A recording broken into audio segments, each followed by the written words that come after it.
ನಮಸ್ಕಾರ. ಆರೋಗ್ಯ ರಹಸ್ಯ ವಿಶೇಷ ಕಾರ್ಯಕ್ರಮಕ್ಕೆ ಸ್ವಾಗತ. ನಾನು ದಿವ್ಯಶ್ರೀ ದಾಸ್. ವೀಕ್ಷಕರೇ, ಇವತ್ತು ಒಂದು ವಿಶೇಷವಾಗಿರುವಂಥ ವಿಚಾರದ ಕುರಿತಂತೆ ನಾವು ಮಾತನಾಡ್ತಾ ಹೋಗೋಣ.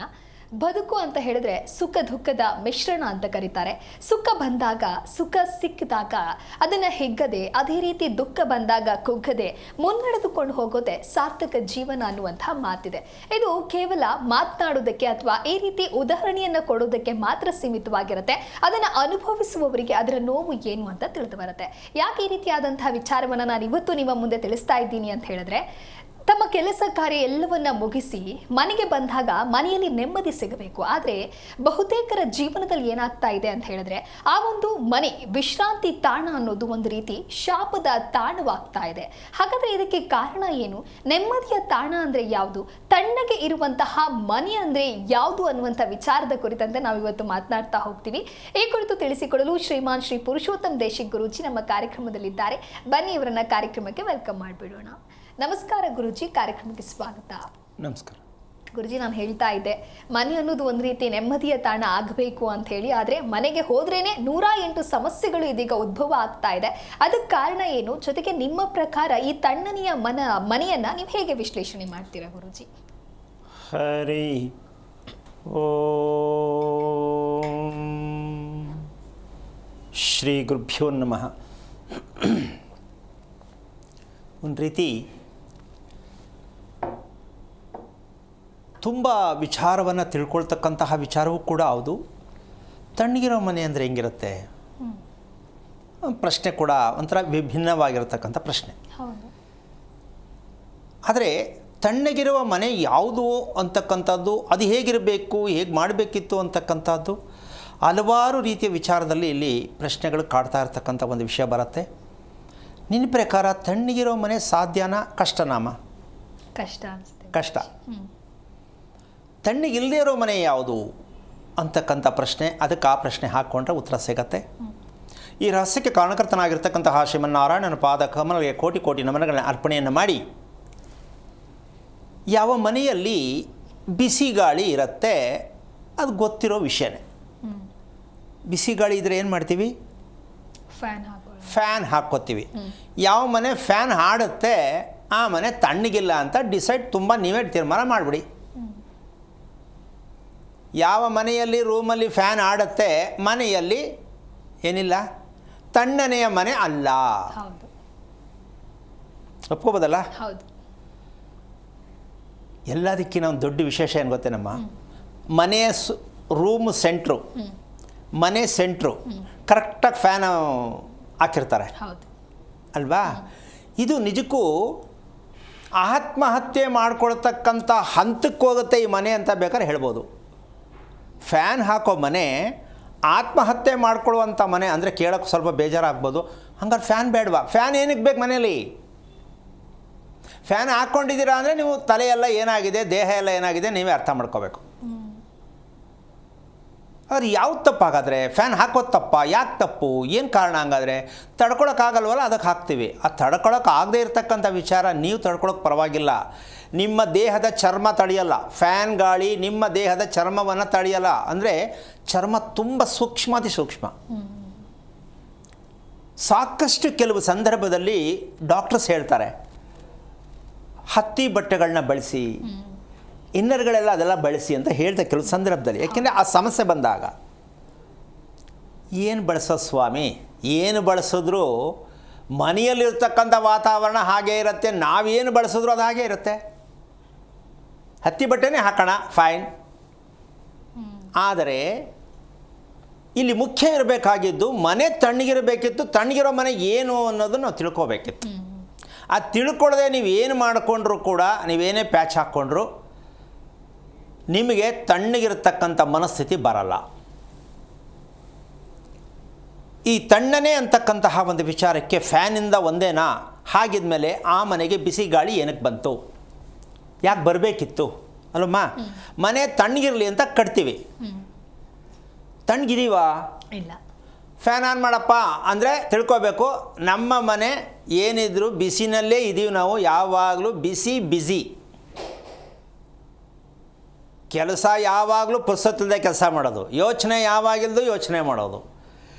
ಈ ರೀತಿ ಮನೆ ಮೊದಲನೇದಾಗಿ ನಮ್ಮ ದೇಹದ ಚರ್ಮ ತಡೆಯುವಷ್ಟು ಶಕ್ತಿ ಆ ಬಿಸಿ ಗಾಳಿ ಆಗಲ್ಲ. ಎಲ್ಲದಕ್ಕಿಂತ ಕಣ್ಣು ತುಂಬ ಚೆನ್ನಾಗಿರಬೇಕು ಮನುಷ್ಯನಿಗೆ, ಹೌದಮ್ಮ? ಹೌದು. ಯಾರಿಗೇ ಆಗಲಿ ಕಣ್ಣಂತೂ ತಡ್ಕೊಳಕ್ಕೆ ಸಾಧ್ಯನೇ ಇಲ್ಲ ಫ್ಯಾನ್ ಗಾಳಿಯನ್ನು. ಇದನ್ನು ಬೇಕಾದರೆ ರಾತ್ರಿ ಎಲ್ಲ ಫ್ಯಾನ್ ಹಾಕ್ಕೊಂಡು ಮಲಗಿದ್ದವ್ರಿಗೆ ಬೆಳಗ್ಗೆ ಕೇಳಿದ್ರೆ ಗೊತ್ತಾಗುತ್ತೆ ಕಣ್ಣು ಎಷ್ಟು ಕೆಂಪಗಾಗಿರುತ್ತೆ, ಮೂಗು ಎಷ್ಟು ಉರಿ ಬರುತ್ತೆ, ಕಣ್ಣು ಎಷ್ಟು ಉರಿತಾ ಇರುತ್ತೆ ಅಂತ ಅವ್ರನ್ನೇ ಕೇಳಿದ್ರೆ ಗೊತ್ತಾಗುತ್ತೆ. ಸಾಧ್ಯ ಇದೆಯಾ ಇಲ್ವಾ? ಇದೆ. ಆದರೂ ನಾವು ಫ್ಯಾನಿಂದ ಮಲಗೋಕ್ಕಾಗಲ್ವೇ? ಆದರೆ ಎಂತಹ ಒಂದು ದುರ್ದೈವದ ಸಂಗತಿ ಅಂದರೆ, ಮತ್ತು ಏನು ಬದುಕೋದೇನು ನಮ್ಮದು? ಯಾಕೆ ಎಷ್ಟೊಂದು ಅನುಮಾನಾಸ್ಪದವಾದ ವಿಚಾರಗಳು ಬರುತ್ತೆ ಲೆಕ್ಕ ಹಾಕ್ಕೊಳ್ಳಿ. ಕಣ್ಣಿಗೆ ನಮಗೆ ತಡೆಯಲ್ಲ ಅಂದರೆ ಹೃದಯಕ್ಕೂ ಅದು ಆಗಲ್ಲ. ಕಣ್ಣಿಗೆ ಯಾವುದು ಬೇಡವೋ ಹೃದಯಕ್ಕೆ ಅದು ಬೇಡ, ನೀವೇ ಡಿಸೈಡ್ ಮಾಡ್ಕೊಳ್ಳಿ.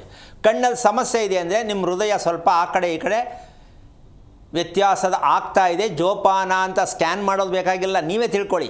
ಕಣ್ಣಲ್ಲಿ ಏನೇ ಸಮಸ್ಯೆ ಉದ್ಭವ ಆದರೂ ಸ್ವಲ್ಪ ನಮ್ಮ ಉಸಿರಾಟ ಆಗಲಿ ನಮ್ಮ ಹೃದಯ ಆಗಲಿ ನಾವು ಗಮನಿಸ್ತಾ ಇಲ್ಲ, ಜೊತೆಗೆ ಮನಸ್ಸು ನಮ್ಮ ಹತೋಟಿಗೆ ಸಿಕ್ಕಿಲ್ಲ.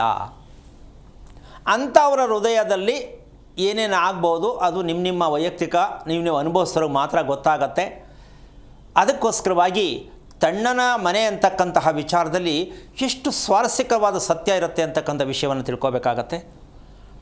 ಇನ್ನು ಎರಡನೇ ವಿಚಾರಕ್ಕೆ ಬಂದಾಗ, ಹಿಂದಿನ ಕಾಲದಲ್ಲಿ ಮನೆಯ ಮಧ್ಯದಲ್ಲಿ ಓಪನ್ ಇರ್ತಾಯಿತ್ತು, ತೊಟ್ಟಿ ಮನೆ ಅಂತ ಹೇಳ್ತಾರಲ್ಲ, ಅದು ಮಧ್ಯ ಓಪನ್ ಇರ್ತಾಯಿತ್ತು.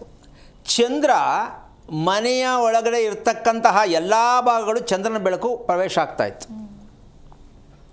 ಈಗ ಆಗ್ತಾ ಇದೆಯಾ? ಮನೆ ಮೇಲೆ ಮನೆ, ಮನೆ ಮೇಲೆ ಮನೆ, ಮನೆ ಮೇಲೆ ಮನೆ ಹೇಳ್ಕೊಂಡೋಗಿ ಅಲ್ಲಿವರೆಗೂ 30-40 ಫ್ಲೋರ್ ಆಗ್ಬೋದು ಅಲ್ಲಮ್ಮ. ಚಂದ್ರನಿಗೆ ಜಾಗ ಸಿಕ್ಕಿಲ್ಲ, ಸಿಕ್ಕಿದೆಯಾ? ಅದಕ್ಕೆ ಮನೆ ತಣ್ಣಗಿಲ್ಲ. ಈಗ ಚಂದ್ರನಿಗೆ ಜಾಗ ಕೊಡೋ ಮನೆ ಹೆಂಗಪ್ಪ ಕಟ್ಟೋದು? ನಾವು ಬಾಡಿಗೆ ಕಟ್ಟಬೇಕು, ನಾವು ಇರಬೇಕು ಅಂದ್ಕೊಂಡು ನೀವೇನು ಚಂದ್ರನ ಹೆಂಗೆ ಕೊಡೋಕ್ಕಾಗತ್ತೆ? ಇದು ಹೆಂಗಸರಿಗೆ ಅತಿ ಮುಖ್ಯವಾಗಿ ಶುಭವಾಗಿರ್ತಕ್ಕಂತಹ, ಹೆಂಗಸರಿಗೆ ಶುಭ ಅಂದರೆ ಯಾವುದು ಗೊತ್ತೇನಮ್ಮ? ನೆಮ್ಮದಿಯಾಗಿರೋದು. ಹೆಂಗಸು ಮನೆಯಲ್ಲಿ ನೆಮ್ಮದಿ ಇದ್ದರೆ ಮಹಾಲಕ್ಷ್ಮಿ ಸದಾ ನಮ್ಮಲ್ಲಿ ಇರ್ತಾಳೆ ಅಂತ ಅರ್ಥ. ಈ ಮಹಾಲಕ್ಷ್ಮಿ ಅಂತಕ್ಕಂಥದ್ದು ಲೆಕ್ಕಾಚಾರಕ್ಕೆ ಸೂರ್ಯ ಮತ್ತು ಚಂದ್ರನ ನಾವು ಗುರುತಿಸ್ತಾ ಇರುವ ಕಾರಣ ಯಾರ ಮನೆಯಲ್ಲೂ ಮಹಾಲಕ್ಷ್ಮಿಯರು ಆಗಲಿಕ್ಕಾಗಿಲ್ಲ. ಹೆಣ್ಣು ಮಹಾಲಕ್ಷ್ಮಿ ಒಪ್ಕೊಂಡಿದ್ದೀವಿ, ಅವ್ರ ಮನಸ್ಸಾಗಿಲ್ವೇ? ನೆಮ್ಮದಿ, ಖುಷಿ, ತೃಪ್ತಿ, ಸಂತೋಷ ಸಿಕ್ಕಿದೆಯೇನಮ್ಮ? ಇಲ್ಲ. ಹೆಸರಿಗೆ ಮಾತ್ರ ಮಹಾಲಕ್ಷ್ಮಿ. ನೋಡೋಕ್ಕೆ ಹೆಂಗೆಂಗೋ ಇದ್ದರೆ ಹೆಸರಿಟ್ಟಿದ್ದಕ್ಕೂ ಪ್ರಯೋಜನ ಆಗಲ್ಲ ಅಲ್ಲಮ್ಮ. ಲಕ್ಷ್ಮಿ ಥರ ಇದ್ದರೆ ಮಹಾಲಕ್ಷ್ಮಿ ಹೆಸರಿಡಿ. ಲಕ್ಷ್ಮಿ ಥರ ಇಟ್ಬಿಟ್ಟು ಕಾಳಿ ರೀತಿಯಲ್ಲಿ ಏನಾದ್ರು ವಿಚಿತ್ರವಾಗಿದ್ದರೆ ಮಹಾಲಕ್ಷ್ಮಿ ಅಂತ ಹೆಸರು ಹಾಕ್ಬೇಕಲ್ಲಿ. ನಾವು ದೇಹವನ್ನು ನೋಡಿ ಹೆಸರಿಡೋದು ನಮ್ಗೆ ಅಷ್ಟಾಗಿ ಗೊತ್ತಿಲ್ಲ ಅಲ್ಲಮ್ಮ. ಮನುಷ್ಯ ಹೆಂಗಾರು ಇರಲಿ, ಹೆಣ್ಣೋ ಗಂಡೋ, ಒಂದು ಚೆನ್ನಾಗಿರೋ ಹೆಸರು ಇಡಬೇಕು. ಆದರೆ ವ್ಯಕ್ತಿ ಚೆನ್ನಾಗಿಲ್ವರ್ರಿ, ಹೆಸರು ತಗೊಂಡು ಏನು ಮಾಡೋದು? ಈ ವ್ಯತ್ಯಾಸ ಗೊತ್ತಿದೆಯಾ ನಮಗೆ? ಇಲ್ಲ. ವ್ಯಕ್ತಿಗನುಸಾರವಾಗಿ ದೇಹಕ್ಕನುಸಾರವಾಗಿ ಹೆಸರನ್ನು ಇಡಬೇಕು. ಗೊತ್ತಿಲ್ಲ, ಗೊತ್ತೇ ಇಲ್ಲ. ಏನೋ ಒಂದು ಇವ್ರಿಷ್ಟದಂಗೆ ಇಟ್ಬಿಡೋದು. ಆ ಹೆಸರಿಗೂ ಆ ದೇಹಕ್ಕೂ ಸಂಬಂಧನೇ ಬರಲ್ಲ. ಹೆಸರೇ ಒಂಥರ, ದೇಹನೇ ಒಂಥರ. ಕೆಲವ್ರು ಅನ್ಕೋತಾರೆ ಇದೇನು ಹೆಸರು ನೋಡೋರು ಹಿಂಗೈತೆ, ಲಕ್ಷ್ಮಿ ಅಂತಾರೆ, ಕಾಸಿಲ್ಲ ಅಂತಾರೆ. ಏನರ್ಥ? ಏನಮ್ಮ? ಲಕ್ಷ್ಮಿ ಅಂತಿದ್ಮೇಲೆ ಕಾಸು ಕೇಳಬಾರ್ದು, ಮತ್ತು ಸಂಬಳಕ್ಕೆ ಬರಬಾರ್ದು, ಕೆಲಸಕ್ಕೆ ಹೋಗಬಾರ್ದು. ಸಾಧ್ಯನಾ? ಆಗಲ್ಲ. ಅಂದರೆ ಯಾಕೆ ಈ ವಿಚಾರ ಹೇಳ್ತಾ ಇದ್ದೀನಿ ಅಂದರೆ, ನಮಗೆ ಸಂಬಂಧವಿಲ್ಲದ ರೀತಿಯಲ್ಲಿ ಬದುಕ್ತಾ ಇದ್ದೀವಿ ಅನ್ನೋದಕ್ಕೆ ಇವೆಲ್ಲ ಉದಾಹರಣೆ ಕೊಡಬೇಕಾಗತ್ತೆ. ಆ ಒಂದು ಉದಾಹರಣೆ ಅಂತಕ್ಕಂತಹ ಲೆಕ್ಕಾಚಾರಕ್ಕೆ ದೊಡ್ಡದೊಂದು ದುರಂತ ನಡೀತಾ ಇದೆ ಈ ಕಲಿಯುಗದಲ್ಲಿ ಅಂತ ಹೇಳೋಕ್ಕಿಲ್ಲ. ಹಿಂದಿಂದನೂ ಕೂಡ ಇತ್ತು, ಈಗ ಸ್ವಲ್ಪ ಜಾಸ್ತಿ ಆಗಿದೆ. ಏನದು? ಲವ್. ಯಾವ ಮನೆಯಲ್ಲಿ ತಣ್ಣನೆ ಇಲ್ಲ ಆ ಮನೆಯಲ್ಲಿ ಲವ್ ನಡೆಯುತ್ತೆ. ಮದುವೆ ಆಗಿರ್ಬೋದು, ಆಗದೇ ಇರ್ಬೋದು, ಮಕ್ಕಳಾಗಿರ್ಬೋದು, ಮೊಮ್ಮಕ್ಕಳು ಕೂಡ ಆಗಿರ್ಬೋದು. ಆ ರೇಂಜ್ಗೂ ಆಕರ್ಷಣೆಯಲ್ಲೇ ಇರ್ತಾರೆ ಮನೆಯಲ್ಲಿ. ತಂಪಾದ ವಾತಾವರಣ ಮನೆಯಲ್ಲಿ ಇಲ್ಲ ಅಂದರೆ ಲವ್ಗೆ ಆಟೋಮೆಟಿಕ್ಕಾಗಿ ಮನಸ್ಸು ಎಳ್ಕೊಂಡು ಹೋಗುತ್ತೆ. ಈಗ ಪ್ರಪಂಚದಲ್ಲಿ ಎಲ್ಲದಕ್ಕೂ ಔಷಧಿ ಕಂಡುಹಿಡಿದಿದ್ದಾರೆ ಅಂತ ಅಂದ್ಕೊಳ್ಳೋಣ. ಸದ್ಯಕ್ಕೆ ಎಲ್ಲದಕ್ಕೂ ಆಗಿಲ್ಲ. ಎಲ್ಲವನ್ನೂ ನಾವು ಕಂಡುಕೊಂಡಿದ್ದೀವಿ, ಶ್ರೀಮಂತಿಗೆ ಆಗಿದ್ದೀವಿ ಅಂತ ಹೇಳೋರಿಗೆ ನನ್ನ ಒಂದು ಪ್ರಶ್ನೆ, ಮನೆಯಲ್ಲಿ ಲವ್ ಯಾಕೆ ನಡೆಯುತ್ತೆ, ಯಾಕೆ ನಡೀಬೇಕು? ಸರಿ, ನಮ್ಮ ಮನೇಲಿ ಲವ್ ನಡೆಯೋದು, ಮತ್ತು ಹಂಗಾರೆ ಲವ್ ಮಾಡೋದು ತಪ್ಪ ಅಂತ ಕೇಳೋದು ನನಗೆ ಸ್ವಲ್ಪ ಕಷ್ಟ ಆಗುತ್ತೆ ಅಲ್ವಾ? ಹಂಗಾರೆ ಲವ್ ಮಾಡಬಾರ್ದಾ? ಆದರೆ ಒಂದು ತಿಳ್ಕೋಬೇಕು, ಅವರವರ ವೈಯಕ್ತಿಕ ಅನುಸಾರವಾಗಿರ್ತಕ್ಕಂಥ ವಿಚಾರಕ್ಕೆ ಬಿಡೋಣ, ಅದು ಸರಿ ತಪ್ಪು ಅಂತ ಹೇಳಿಕ್ಕೆ ಯಾರಿಗೂ ಅಧಿಕಾರ ಇಲ್ಲ. ಆದರೆ ಈ ಲವ್ವಲ್ಲಿ ಯಾವುದೇ ಕಾರಣಕ್ಕೂ ತಾತ್ಕಾಲಿಕವಾಗಿರ್ತಕ್ಕಂತಹ ಒಂದು ವಿಚಾರ ಖುಷಿಯಾಗುತ್ತೆ ಹೊರತು ಮುಂದಕ್ಕೆ ತುಂಬ ಕಷ್ಟ ಇದೆ. ಹಾಗಾದರೆ ಹಿರಿಯರು ನೋಡಿ ಮಾಡಿರ್ತಕ್ಕಂಥದ್ರಲ್ಲಿ ಸಕ್ಸಸ್ಸಾ? ಇಲ್ಲ, ಅದು ಫೇಲೇ. ಆದರೆ ನಾವು ಇಲ್ಲಿ ಸಮಸ್ಯೆ ಏನಪ್ಪ ಅಂದರೆ ಮನಸ್ಸು ತಣ್ಣಗಿರಬೇಕು, ಮನೆ ತಣ್ಣಗಿರಬೇಕು. ಈ ಮನೆ ತಣ್ಣಗಿದ್ರೆ ಮನಸ್ಸು ತಣ್ಣಗಿರುತ್ತೆ. ಈ ತಣ್ಣಗಿರ್ತಕ್ಕಂತಹ ಲೆಕ್ಕಾಚಾರಕ್ಕೆ ಸೂರ್ಯ ಚಂದ್ರನನ್ನು ಅನುಸರಿಸಿ ಮನೆಯನ್ನು ಕಟ್ಟುವವರಿಗೆ ಇದಕ್ಕೇನು ಹೇಳುತ್ತೆ ಅಂದರೆ ಪಾಯ ಪ್ರಾಯ. ಮನೆಯ ಪಾಯದಲ್ಲಿದೆ ಪ್ರಾಯ. ನಾವು ಅದು ತಿಂದರೆ ಪ್ರಾಯ ಬರುತ್ತೆ, ಇದು ತಿಂದರೆ ಪ್ರಾಯ ಬರುತ್ತೆ, ಇದು ತಿಂದರೆ ಕಣ್ಣು ಚೆನ್ನಾಗಿರುತ್ತೆ ಅಂತೀವಿ. ನಿಮ್ಮ ಪಾಯದಲ್ಲಿದೆ ನೋಡ್ರಿ, ನಿಮ್ಮ ಪಾಯದಲ್ಲಿದ್ದರೆ ನಿಮ್ಮೆಲ್ಲರಿಗೂ ಪ್ರಾಯದ ರೀತಿಯಲ್ಲಿ ಇರುತ್ತೆ ಮನಸ್ಸು ದೇಹ. ಮನೆ ಪಾಯದಲ್ಲಿ ಪ್ರಾಯ ಇದೆಯಾ? ಅದೇ ನಮ್ಮ ವಿಚಾರ. ನಿಮ್ಮ ಮನೆಯ ಪಾಯದಲ್ಲಿ ಪ್ರಾಯ ಹಿಂಗಿರುತ್ತೆ. ಪ್ರತಿಯೊಬ್ಬರು ಮನೇಲಿರಲ್ಲ. ಖುಷಿಯಾಗಿ ಲವಲಕ್ಕಿ ಇದ್ರೆ ಎಷ್ಟು ಖುಷಿಯಾಗಿರುತ್ತಮ್ಮ? ಹೌದಲ್ವಾ? ಯೋಚನೆ ಮಾಡ್ಕೊಂಡಿದ್ರೆ ಏನು ಖುಷಿ ಇರತ್ತಲ್ಲಿ, ಏನು ಪ್ರಾಯ ಬರುತ್ತೆ? ಅದಕ್ಕೋಸ್ಕರವಾಗಿ ನಿಮ್ಮ ಮನೆಯ ಪಾಯದಲ್ಲಿ ನಿಮ್ಮೆಲ್ಲರಿಗೂ ಪ್ರಾಯ ಸಿಗಬೇಕು ಅಂದರೆ ನಿಮ್ಮ ಮನೆ ಪಾಯ ನೋಡ್ಕೋಬೇಕು. ನಾವೇನು ನೋಡ್ಕೋಬೇಕು ಅಂತ ಅನ್ಕೋತಿರಲ್ವಾ? ವರ್ಣನೆ ಮಾಡ್ತಾ ಹೇಳ್ತಾ ಹೋಗ್ತೀನಿ, ಓದಿದ್ದನ್ನು ಕೇಳೋಕ್ಕಾಗಲ್ಲ. ಆ ಪಾಯಕ್ಕೆ ಪ್ರಾಯ ಹೇಗೆ ಕೊಡಬೇಕು, ಆ ಪಾಯಕ್ಕೆ ಬಂದಾಗ ಮನೆಯಲ್ಲಿರ್ತಕ್ಕಂಥವ್ರಿಗೆ ಪ್ರಾಯ ಹೇಗೆ ಬರಬೇಕು ಅಂತಕ್ಕಂತಹ ಒಂದು ವಿಚಾರಕ್ಕೆ ನಾವು ತುಂಬ ಅರ್ಥಗರ್ಭಿತವಾದ ವಿಷಯವನ್ನು ತಿಳ್ಕೊಂಡಾಗ ಮಾತ್ರ ಇದರ ಸತ್ಯ ಗೊತ್ತಾಗತ್ತೆ. ಅದಕ್ಕೋಸ್ಕರವಾಗಿ ಈಗ ನೇರವಾಗಿ ಒಂದು ಉದಾಹರಣೆ. ನಾವು ಉಸಿರಾಡ್ತಾ ಇದ್ವಿ ಅಲ್ಲಮ್ಮ, ಗೊತ್ತು ತಾನೆ? ಹೌದು ಗುರುಜಿ. ಇದು ಸರಿ ಇದೆ ಅಂತೀಯಾ? ಇದ್ರಲ್ಲಿ ಏನಾದ್ರು ತಪ್ಪಿರಬಹುದಾ ಅಂತೀಯ? ಡೌಟ್ ಏನಾರು ಹೇಳ್ತೀಯಾ? ತಪ್ಪಿರಬಹುದು. ಆ ತಪ್ಪು ಯಾವುದು? ನಮ್ಮ ಮನಸ್ಸು ಅಂತಕ್ಕಂಥದ್ದು ಒಂದಿದೆ. ಸರಿಯಾದ ಉಸಿರಾಟ, ಕ್ರಮಬದ್ಧವಾದ ಉಸಿರಾಟ, ನೆಮ್ಮದಿಗಾಗಿ ಉಸಿರಾಟ, ಪ್ರಾಯಕ್ಕಾಗಿ ಉಸಿರಾಟ, ಎಲ್ಲದಕ್ಕೂ ಸೇರಿಸ್ಕೊಳ್ಳಿ. ಮನಸ್ಸು ಎಲ್ಲದನ್ನೂ ಕೊಡುತ್ತೆ, ಹೌದಾ? ನಮ್ಮ ಉಸಿರಾಟ ನಿಜವಾಗಿಯೂ ಮನಸ್ಸಿಗಾಗಿ ಉಸಿರಾಟ ಆಗಬೇಕಿತ್ತು. ಆಗಿದೆಯಾ? ಮನಸ್ಸಿಗೆ ಉಸಿರಾಟ ಬೇಕಾಗಿರೋದು. ಮತ್ತು ನಾವು ಮಾಡುತ್ತಿರೋ ಉಸಿರಾಟ ಯಾವುದು? ದೇಹಕ್ಕಾಗಿ. ನಮ್ಮ ದೇಹಕ್ಕಾಗಿ ಉಸಿರಾಟ ಆಡ್ತಾ ಇದೆಯೇ ಹೊರತು ಮನಸ್ಸಿಗೆ ಉಸಿರಾಟ ಗೊತ್ತಿಲ್ಲ. ಅದ್ಯಾವುದಪ್ಪ ಅದು? ಹಿಂಗದು ವಸ್ತು ಅಂತ ಕೇಳ್ತೀರಾ? ಸಣ್ಣ ಉದಾಹರಣೆ ಕೊಡ್ತೀನಿ. ಮನಸ್ಸಿಗೆ ಉಸಿರಾಟ ಮೌನ, ಜಾಸ್ತಿ ಮಾತಾಡಬಾರ್ದು. ವ್ಯಾವಹಾರಿಕವಾದ ವಿಚಾರದಲ್ಲಿ ಬಿಟ್ಟು ಸುಮ್ಮನೆ ಮಾತಾಡ್ತಾನೇ ಇರೋದು. ಬೆಳಗಿನ ಸಾಯಂಕಾಲ ಕೆಲವರು ಏನು ಮಾತಾಡಿಸ್ತಾನೆ, ಎಲ್ಲರೂ ಅವರೇ ಮಾತಾಡಿಸ್ಬಿಡ್ತಾರೆ. ಅದೊಂದು ಹ್ಯಾಬಿ. ಅದು ಸುಮ್ಮನೆ ಕೂತಿರ್ತಾರೆ, ಯೋಚನೆ ಮಾಡ್ಕೊಂಡು ಇವರೇನೋ ಮಾತಾಡ್ಬಿಡ್ತಾರೆ. ಇವ್ರು ಕಂಪನಿ ಬೇಕು. ಹೀಗಾಗಿ ಅತಿಯಾಗಿ ಮಾತನಾಡ್ತಕ್ಕಂಥ ವಿಚಾರಕ್ಕಲ್ಲ. ಅದು ಎರಡು ಸಂದರ್ಭದಲ್ಲಿ ಇದನ್ನು ನಾವು ಬಳಸಬೇಕಾಗತ್ತೆ. ಏನು? ಪ್ರಕೃತಿದತ್ತವಾಗಿ ಉಸಿರಾಡ್ತಕ್ಕಂಥದ್ದು ಎರಡು ಸಮಯ. ಯಾವುದು? ನಂಬರ್ 1, ಊಟ ಮಾಡುವಾಗ ಪ್ರಕೃತಿದತ್ತವಾಗಿ ಅವ್ರಿಗೇನು ಅಭ್ಯಾಸ ಇದೆಯೋ ಅದರಂತೆ ಉಸಿರಾಡ್ಬೋದು. ಊಟ ಮಾಡೋ ಬಾಯಿ ಕೈ ಎಲ್ಲ ಕೆಲಸ ಮಾಡಬೇಕಲ್ಲಮ್ಮ. ಅದಕ್ಕೋಸ್ಕರವಾಗಿ ಊಟ ಮಾಡುವ ಸಂದರ್ಭದಲ್ಲಿ ಪ್ರಕೃತಿದತ್ತವಾಗಿರ್ತಕ್ಕಂಥ ನಿಮ್ಮ ಉಸಿರಾಡೋದ ಅಭ್ಯಾಸ ಹೇಗಿದೆಯೋ ಆಗಾಡೋದು. ಎರಡನೇದು, ಮಾತನಾಡುವ ಸಂದರ್ಭದಲ್ಲಿ ಈ ಎರಡೂ ಸಂದರ್ಭಕ್ಕೂ ನಮ್ಮ ದೇಹಕ್ಕೆ ನಮ್ಮ ಮನಸ್ಸಿಗೆ ಬೇಕಾದ ಉಸಿರಾಟ ನಡೆಯಲಿಕ್ಕಿಲ್ಲ. ನಮಗೇನು ಅಭ್ಯಾಸ ಇರುತ್ತೋ ಆ ಉಸಿರಾಟ ನಡೆಯುತ್ತೆ.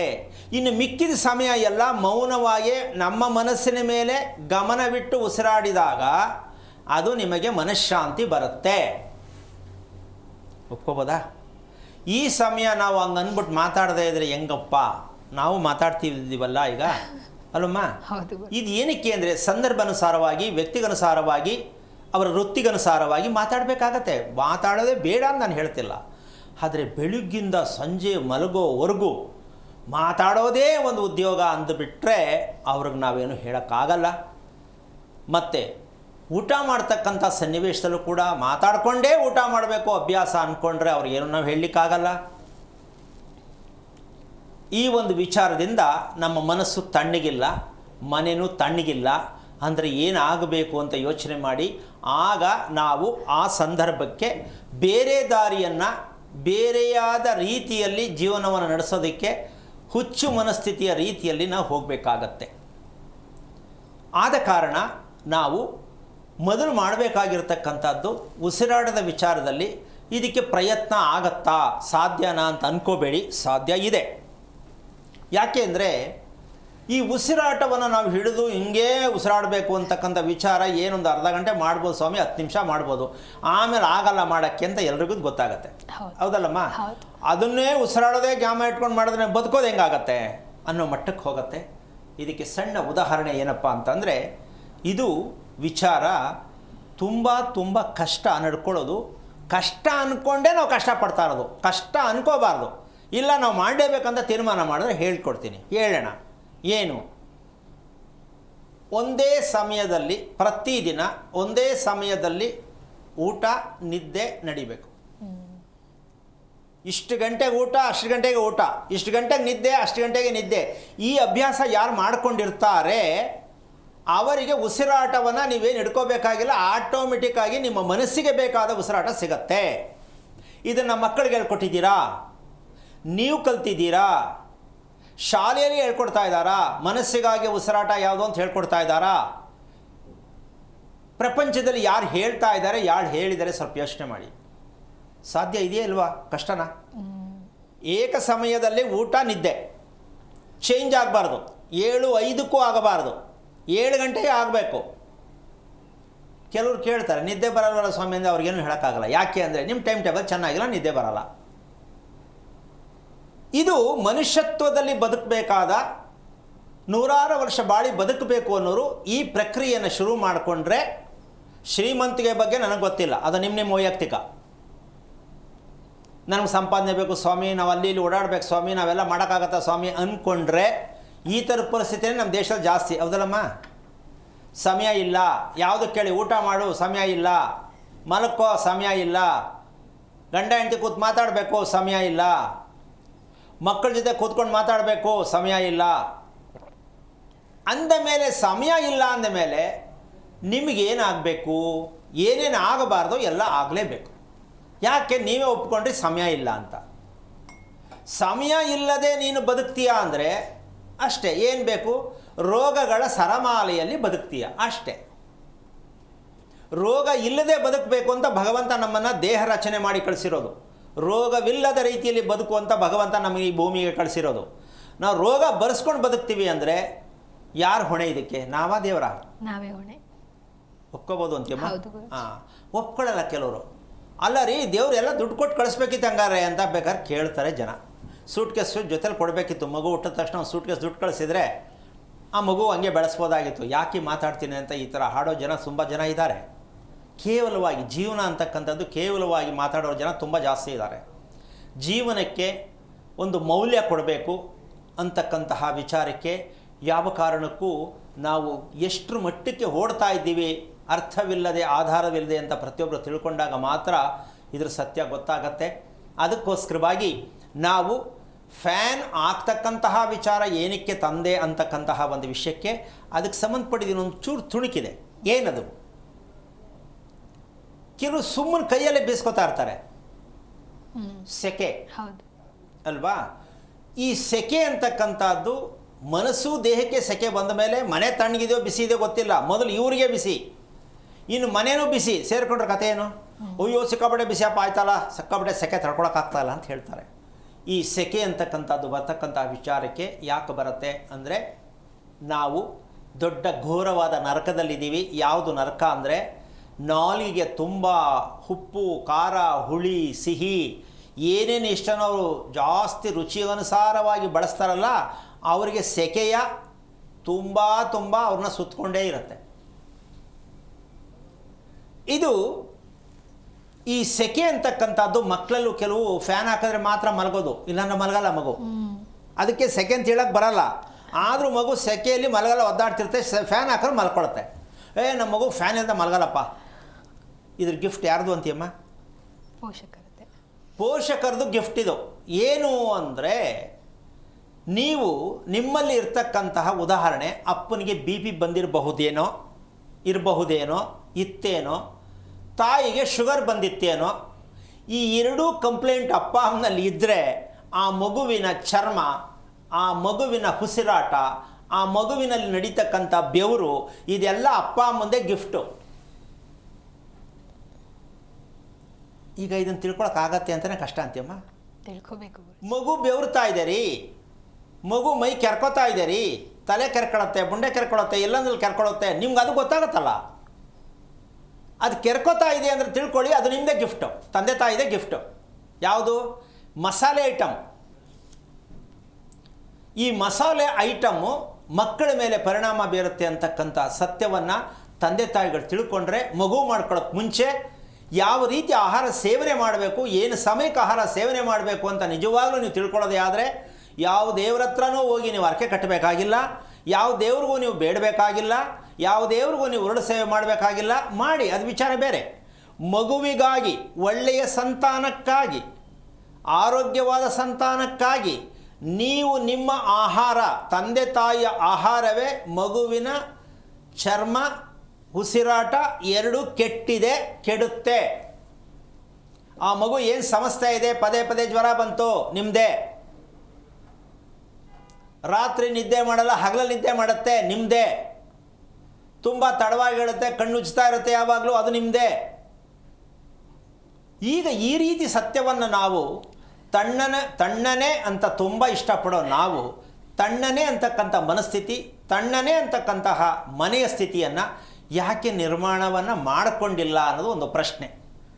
ಇಷ್ಟು ವಿಚಾರವನ್ನು, ಇಷ್ಟೆಲ್ಲವನ್ನು ಸೇರಿ ನೀವು ಒಂದೇ ಪದದಲ್ಲಿ ಬಳಸಬೇಕು.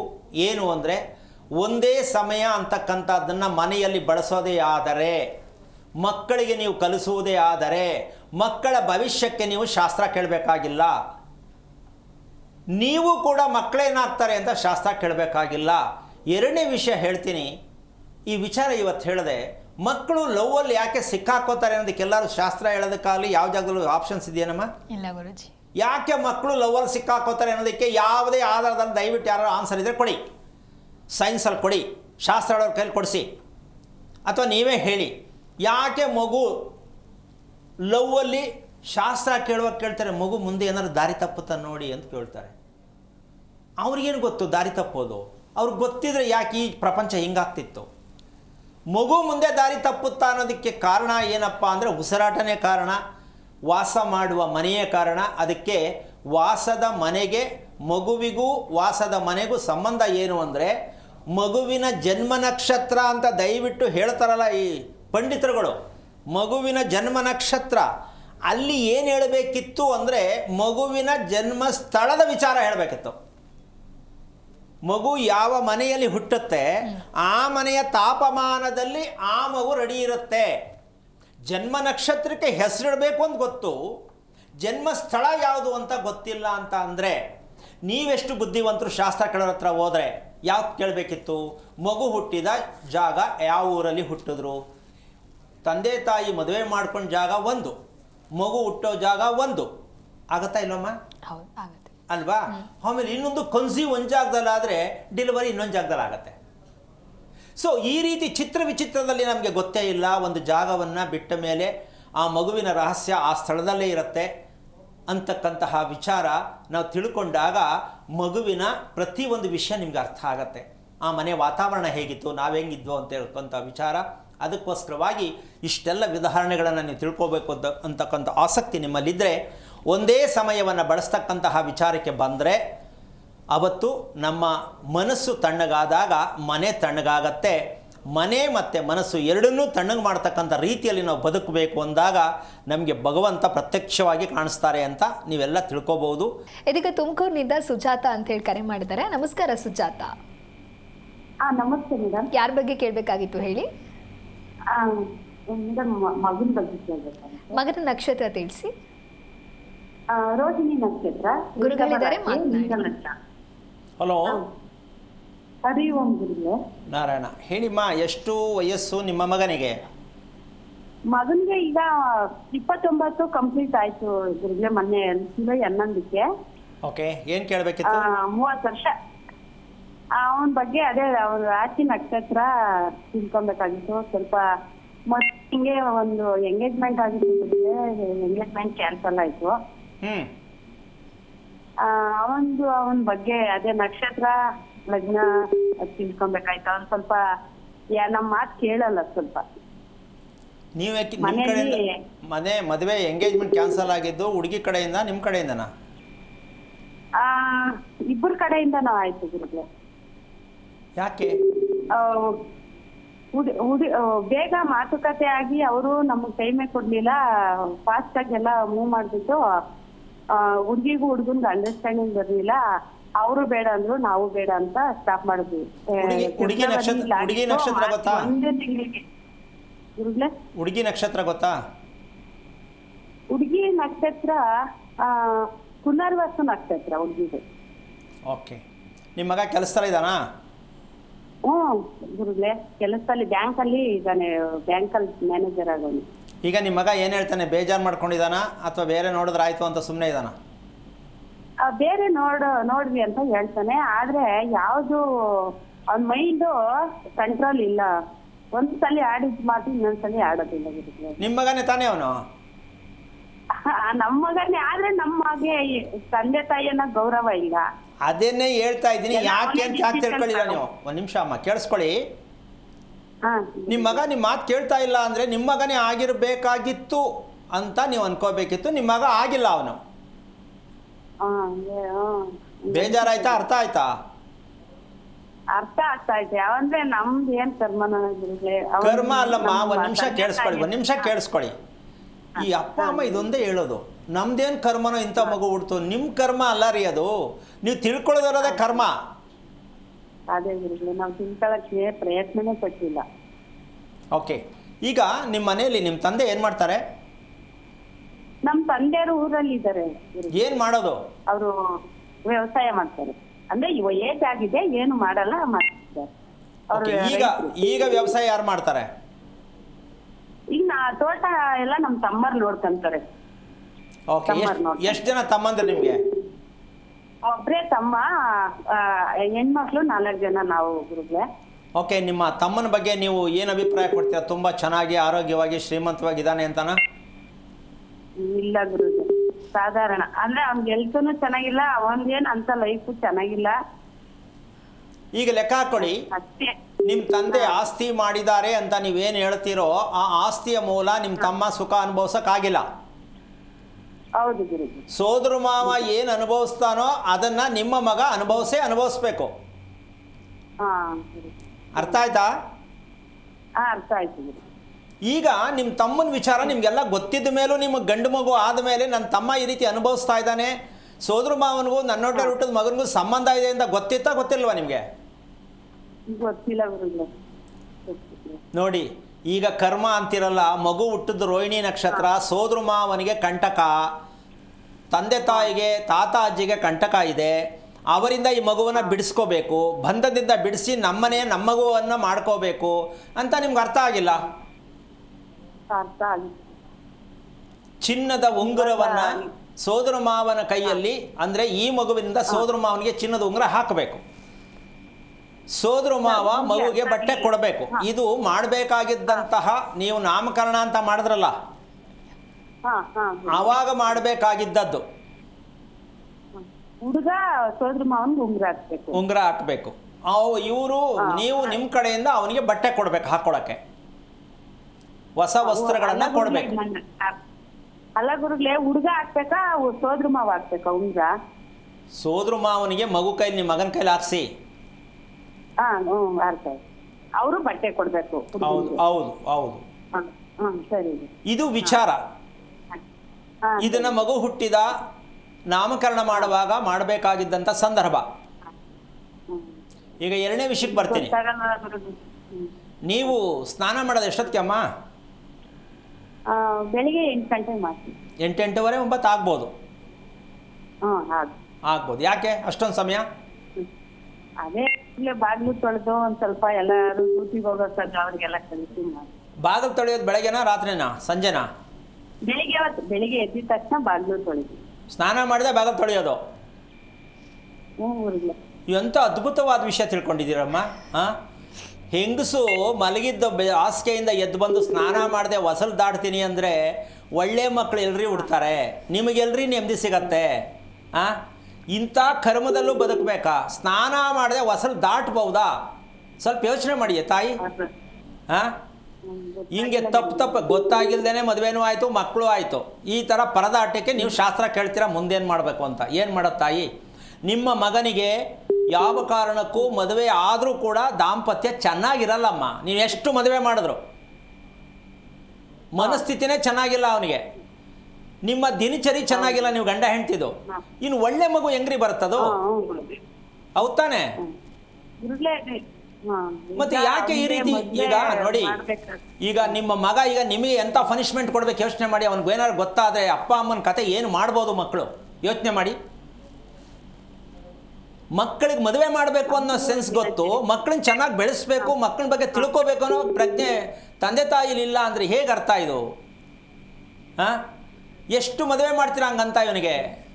ಬೆಳಿಗ್ಗೆ ಹೇಳ್ಬೇಕಾದ್ರೆ ಅವನು ಹೆಂಗೆ ಯೋಚನೆ ಮಾಡ್ತಿರ್ತಾನೆ, ಹೇಳ್ಬೇಕಾದ್ರೆ ಎಷ್ಟು ಕಷ್ಟಪಟ್ಟು ಹೇಳ್ತಾನೆ ಬೆಡ್ಡಿಂದ. ನೋಡಿದ್ಯಾ ತಾಯಿ ನಿಮ್ಮ ಮಗನ್ನ? ಮತ್ತೆ ಏನಕ್ಕೆ ಮದುವೆ ಅವನಿಗೆ? ಯಾವ ಪುರುಷಾರ್ಥಕ್ಕೆ ಮದುವೆ? ಅವನಿಗೆ ಅರ್ಥನೇ ಆಗಲ್ಲ. ಹೆಣ್ಣು ಅಂದರೆ ಯಾರು ಅಂತಾನೆ ಆ ಮಟ್ಟಕ್ಕೆ ಮನಸ್ಥಿತಿ ಇದೆ. ಮತ್ತೆ ಯಾಕೆ ಮದುವೆ ಮಾಡ್ತೀರಾ? ಪಕ್ಕದಲ್ಲಿ ಬಂದು ಕೂತಿದ್ರು ಅವ್ನ ಪಾಡಿಗೆ ಅವನು ಏನೋ ಮಾಡ್ತಿರ್ತಾನೆ, ಕೇಳೋದು ಇಲ್ಲ. ಅಂಥ ಮನಸ್ಥಿತಿ ಇದೆ ಅವನಿಗೆ. ರೋಹಿಣಿ ನಕ್ಷತ್ರ ಇದಕ್ಕೆ ಪಿತ್ತ ಶರೀರ ಅಂತಾರೆ. ಅಮ್ಮ ಕೇಳಿಸ್ಕೊಂಡ್ಯಾ? ಪಿತ್ತ ಶರೀರ. ಈಗ ಇದನ್ನ ರಿಪೇರಿ ಮಾಡ್ಬೇಕಾ ಮದುವೆ ಮಾಡ್ಬೇಕಾ? ರಿಪೇರಿ ಮಾಡ್ಕೊಂಡು ಮಾಡ್ಬೇಕು. ಸುಮ್ಮನೆ ಈಗ ಒಂದಾಲೆ ಎಡವಟ್ಟು ಆಗೋದಿದೆ. ಮುಂದೆ ಈ ತರ ತೊಂದರೆ ಆಗಬಾರದು ಅಂದ್ರೆ ಆ ಮಗು ಹುಟ್ಟಿದ ನಕ್ಷತ್ರಕ್ಕೆ ಪಿತ್ತ ಶರೀರ ಏನಕ್ಕಾಯ್ತು? ತಂದೆಯಿಂದ ಎಷ್ಟು ಬಂದೈತೆ, ತಾಯಿಯಿಂದ ಎಷ್ಟು ಬಂದೈತೆ, ಮಗುವಿಂದ ಎಷ್ಟು ಬಂದೈತೆ, ಇದನ್ನ ತಿಳ್ಕೊಳಕ್ ಪ್ರಯತ್ನ ಮಾಡಿ. ಆಟೋಮೆಟಿಕ್ ಆಗಿ ಏನಾಗಬೇಕೋ ಅದಾಗತ್ತೆ. ತಿಳ್ಕೊಳಕ್ ಪ್ರಯತ್ನ ಮಾಡಿ ತಾಯಿ, ಒಳ್ಳೇದಾಗ್ಲಿ. ಓಕೆ, ಧನ್ಯವಾದಗಳು ಕರೆ ಮಾಡಿದ್ದಕ್ಕಾಗಿ. ಗುರುಜಿ, ಸಮಯದ ಬಗ್ಗೆ ತಿಳಿಸ್ಕೊಡ್ತಾ ಇದ್ರೆ ಮುಂದಿನ ವಿಚಾರದ ಕುರಿತಂತೆ ನಮ್ಮ ವೀಕ್ಷಕರಿಗಾಗಿ ತಿಳಿಸೋದಾದ್ರೆ, ಈಗ ಎಷ್ಟು ಒಂದು ದುರಂತವಾದ ಸ್ಥಿತಿ ಲೆಕ್ಕ ಹಾಕೊಳ್ಳಮ್ಮ. ಹೌದು ಗುರುಜಿ. ಇಲ್ಲಿ ಏನು ಅಂಡರ್ಸ್ಟ್ಯಾಂಡಿಂಗ್ ಬರಲಿಲ್ಲ ಇಬ್ಬರಲ್ಲೂ. ಎಲ್ಲಿಂದ ಬರುತ್ತೆ ಅಂಡರ್ಸ್ಟ್ಯಾಂಡಿಂಗು? ನನಗೆ ಒಂದು ಅರ್ಥ ಆಗ್ತಾ ಇಲ್ಲ. ಅಂಡರ್ಸ್ಟ್ಯಾಂಡಿಂಗ್ ಅಂದರೆ ಏನು? ಅರ್ಥ ಮಾಡ್ಕೋಬೇಕು ಹೆಣ್ಣು ಗಂಡು ಅಂತಾರೆ. ಏನಮ್ಮ ಅರ್ಥ ಮಾಡ್ಕೊಳ್ಳೋದು? ಹೆಂಗೆ ಅರ್ಥ ಮಾಡ್ಕೊಳ್ಳೋದು? ಈ ಮದುವೆ ಮಾಡೋಕ್ಕೆ ಮುಂಚೆ ಹೆಣ್ಣು ಗಂಡು ನೋಡೋಕ್ಕೆ ಹೋದಾಗ ಅವ್ರನ್ನೊಂದು 10 ನಿಮಿಷ ಮಾತಾಡಕ್ಕೆ ಬಿಡಿ ಅಂತ ಅವರು ಹುಡುಗ ಹುಡುಗಿನೇ ಕೇಳ್ಬೋದು, ಅಥವಾ ಇವರೇ ಹೇಳ್ಬೋದು, ಮಾತಾಡ್ಕೊಳ್ಳಿ ನೀವು ಮುಂದೆ ನಿಮ್ಗೆ ಏನು ಬೇಕು ಮಾತಾಡ್ಕೊಳ್ಳಿ. ಏನು 10 ನಿಮಿಷದಲ್ಲಿ ಏನು ತಿಳ್ಕೊಳ್ಳೋದು? ಹುಡುಗ ಹುಡುಗಿ 10 ನಿಮಿಷದಲ್ಲಿ ಅರ್ಥ ಮಾಡ್ಕೊಳಕ್ಕಾಗತ್ತಾ? ಮತ್ತು ಏನು ಅರ್ಥ ಇದೆ ಇದು? ಗಂಡು ಹೆಣ್ಣು ಅರ್ಥ ಮಾಡ್ಕೊಳ್ಳೋದು ಅಂದರೆ ಏನು ಅರ್ಥ ಮಾಡ್ಕೋಬೇಕು? ಏನು ಕೇಳಬೇಕು ಅವರು? ಹೊಸ ಪರಿಚಯದಲ್ಲಿ ಪರಿಚಯ ಮಾಡ್ಕೊಳ್ಳೋದು ಏನು ನನಗಿಷ್ಟನಾ ನೀನು ನನಗಿಷ್ಟನ ಅಷ್ಟು ಕೇಳ್ಬೋದು. ಏನಮ್ಮ, ಅದು ದೊಡ್ಡ ವಿಚಾರ. ಕೆಲವರು ಮಾತಾಡೋದು ಕಷ್ಟನೇ. ಇವಾಗ ನಾಚಿಕೆ ಸಿಕ್ಕಾಬಟ್ಟೆ ಪಡೋರು ಏನೂ ಮಾತಾಡೋಕ್ಕಾಗಲ್ಲ. ತಲೆ ಬಗ್ಸ್ಕೊಂಡು ಕುತ್ಕೊಂಡು ಏನೂ ಮಾಡೋಕ್ಕಾಗಲ್ಲ.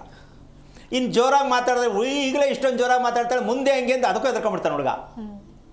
ಮಾತಾಡದೆ ಒಂದು ಕಷ್ಟ, ಮಾತಾಡದೆ ಇನ್ನೊಂದು ಕಷ್ಟ ಅಲ್ಲಮ್ಮ. ಮತ್ತು ಹೆಣ್ಣಿನ ಕತೆ ಏನ್ರಿ ಮದುವೆ ಮಾಡೋದು? ಈ ರೀತಿ ಅರ್ಥ ಮಾಡ್ಕೊಳ್ಳೋದು ಏನು, ಸೆಟ್ಟಿಂಗ್ ಮಾಡ್ಕೊಳ್ಳೋದು ಏನು? ನಮಗಿನ್ನೂ ಯಾಕೆ ಈ ಪದದ ಅರ್ಥ ಗೊತ್ತಾಗ್ತಾ ಇಲ್ಲ ಅಂತ ನನಗೊಂದು ಪ್ರಶ್ನೆ. ಇಲ್ಲಿ ವಿಷಯ ಇಷ್ಟೇ. ಇವತ್ತು ನಾವು ಮಾತಾಡಿರ್ತಕ್ಕಂತಹ ಒಂದು ಸ್ಥಿತಿ, ಈ ರೋಹಿಣಿ ನಕ್ಷತ್ರ ಅಂತಕ್ಕಂಥದ್ದು ಇವತ್ತು ಏನು ನಾವು ಮಾತಾಡ್ದೋ ನಕ್ಷತ್ರ ಅಂತ ನಾವು 27 ನಕ್ಷತ್ರವನ್ನು ಏನು ಗಮನಿಸ್ತೀವಿ, ಆ 27 ನಕ್ಷತ್ರ ಅಂತಕ್ಕಂತಹ ಒಂದು ವಿಚಾರಕ್ಕೆ ನಾವು ನಕ್ಷತ್ರದ ಬಗ್ಗೆ ಯಾಕೆ ತಿಳ್ಕೋಬೇಕು ಅಂತ ಸಾಕಷ್ಟು ಸಲ ಹೇಳ್ತಾ ಇದ್ದೀನಿ. ಈ 27 ನಕ್ಷತ್ರ ತಿಂಗಳಲ್ಲಿ 27 ದಿನಕ್ಕೆ ಇರತಕ್ಕಂಥ ಒಂದು ವಿಚಾರ.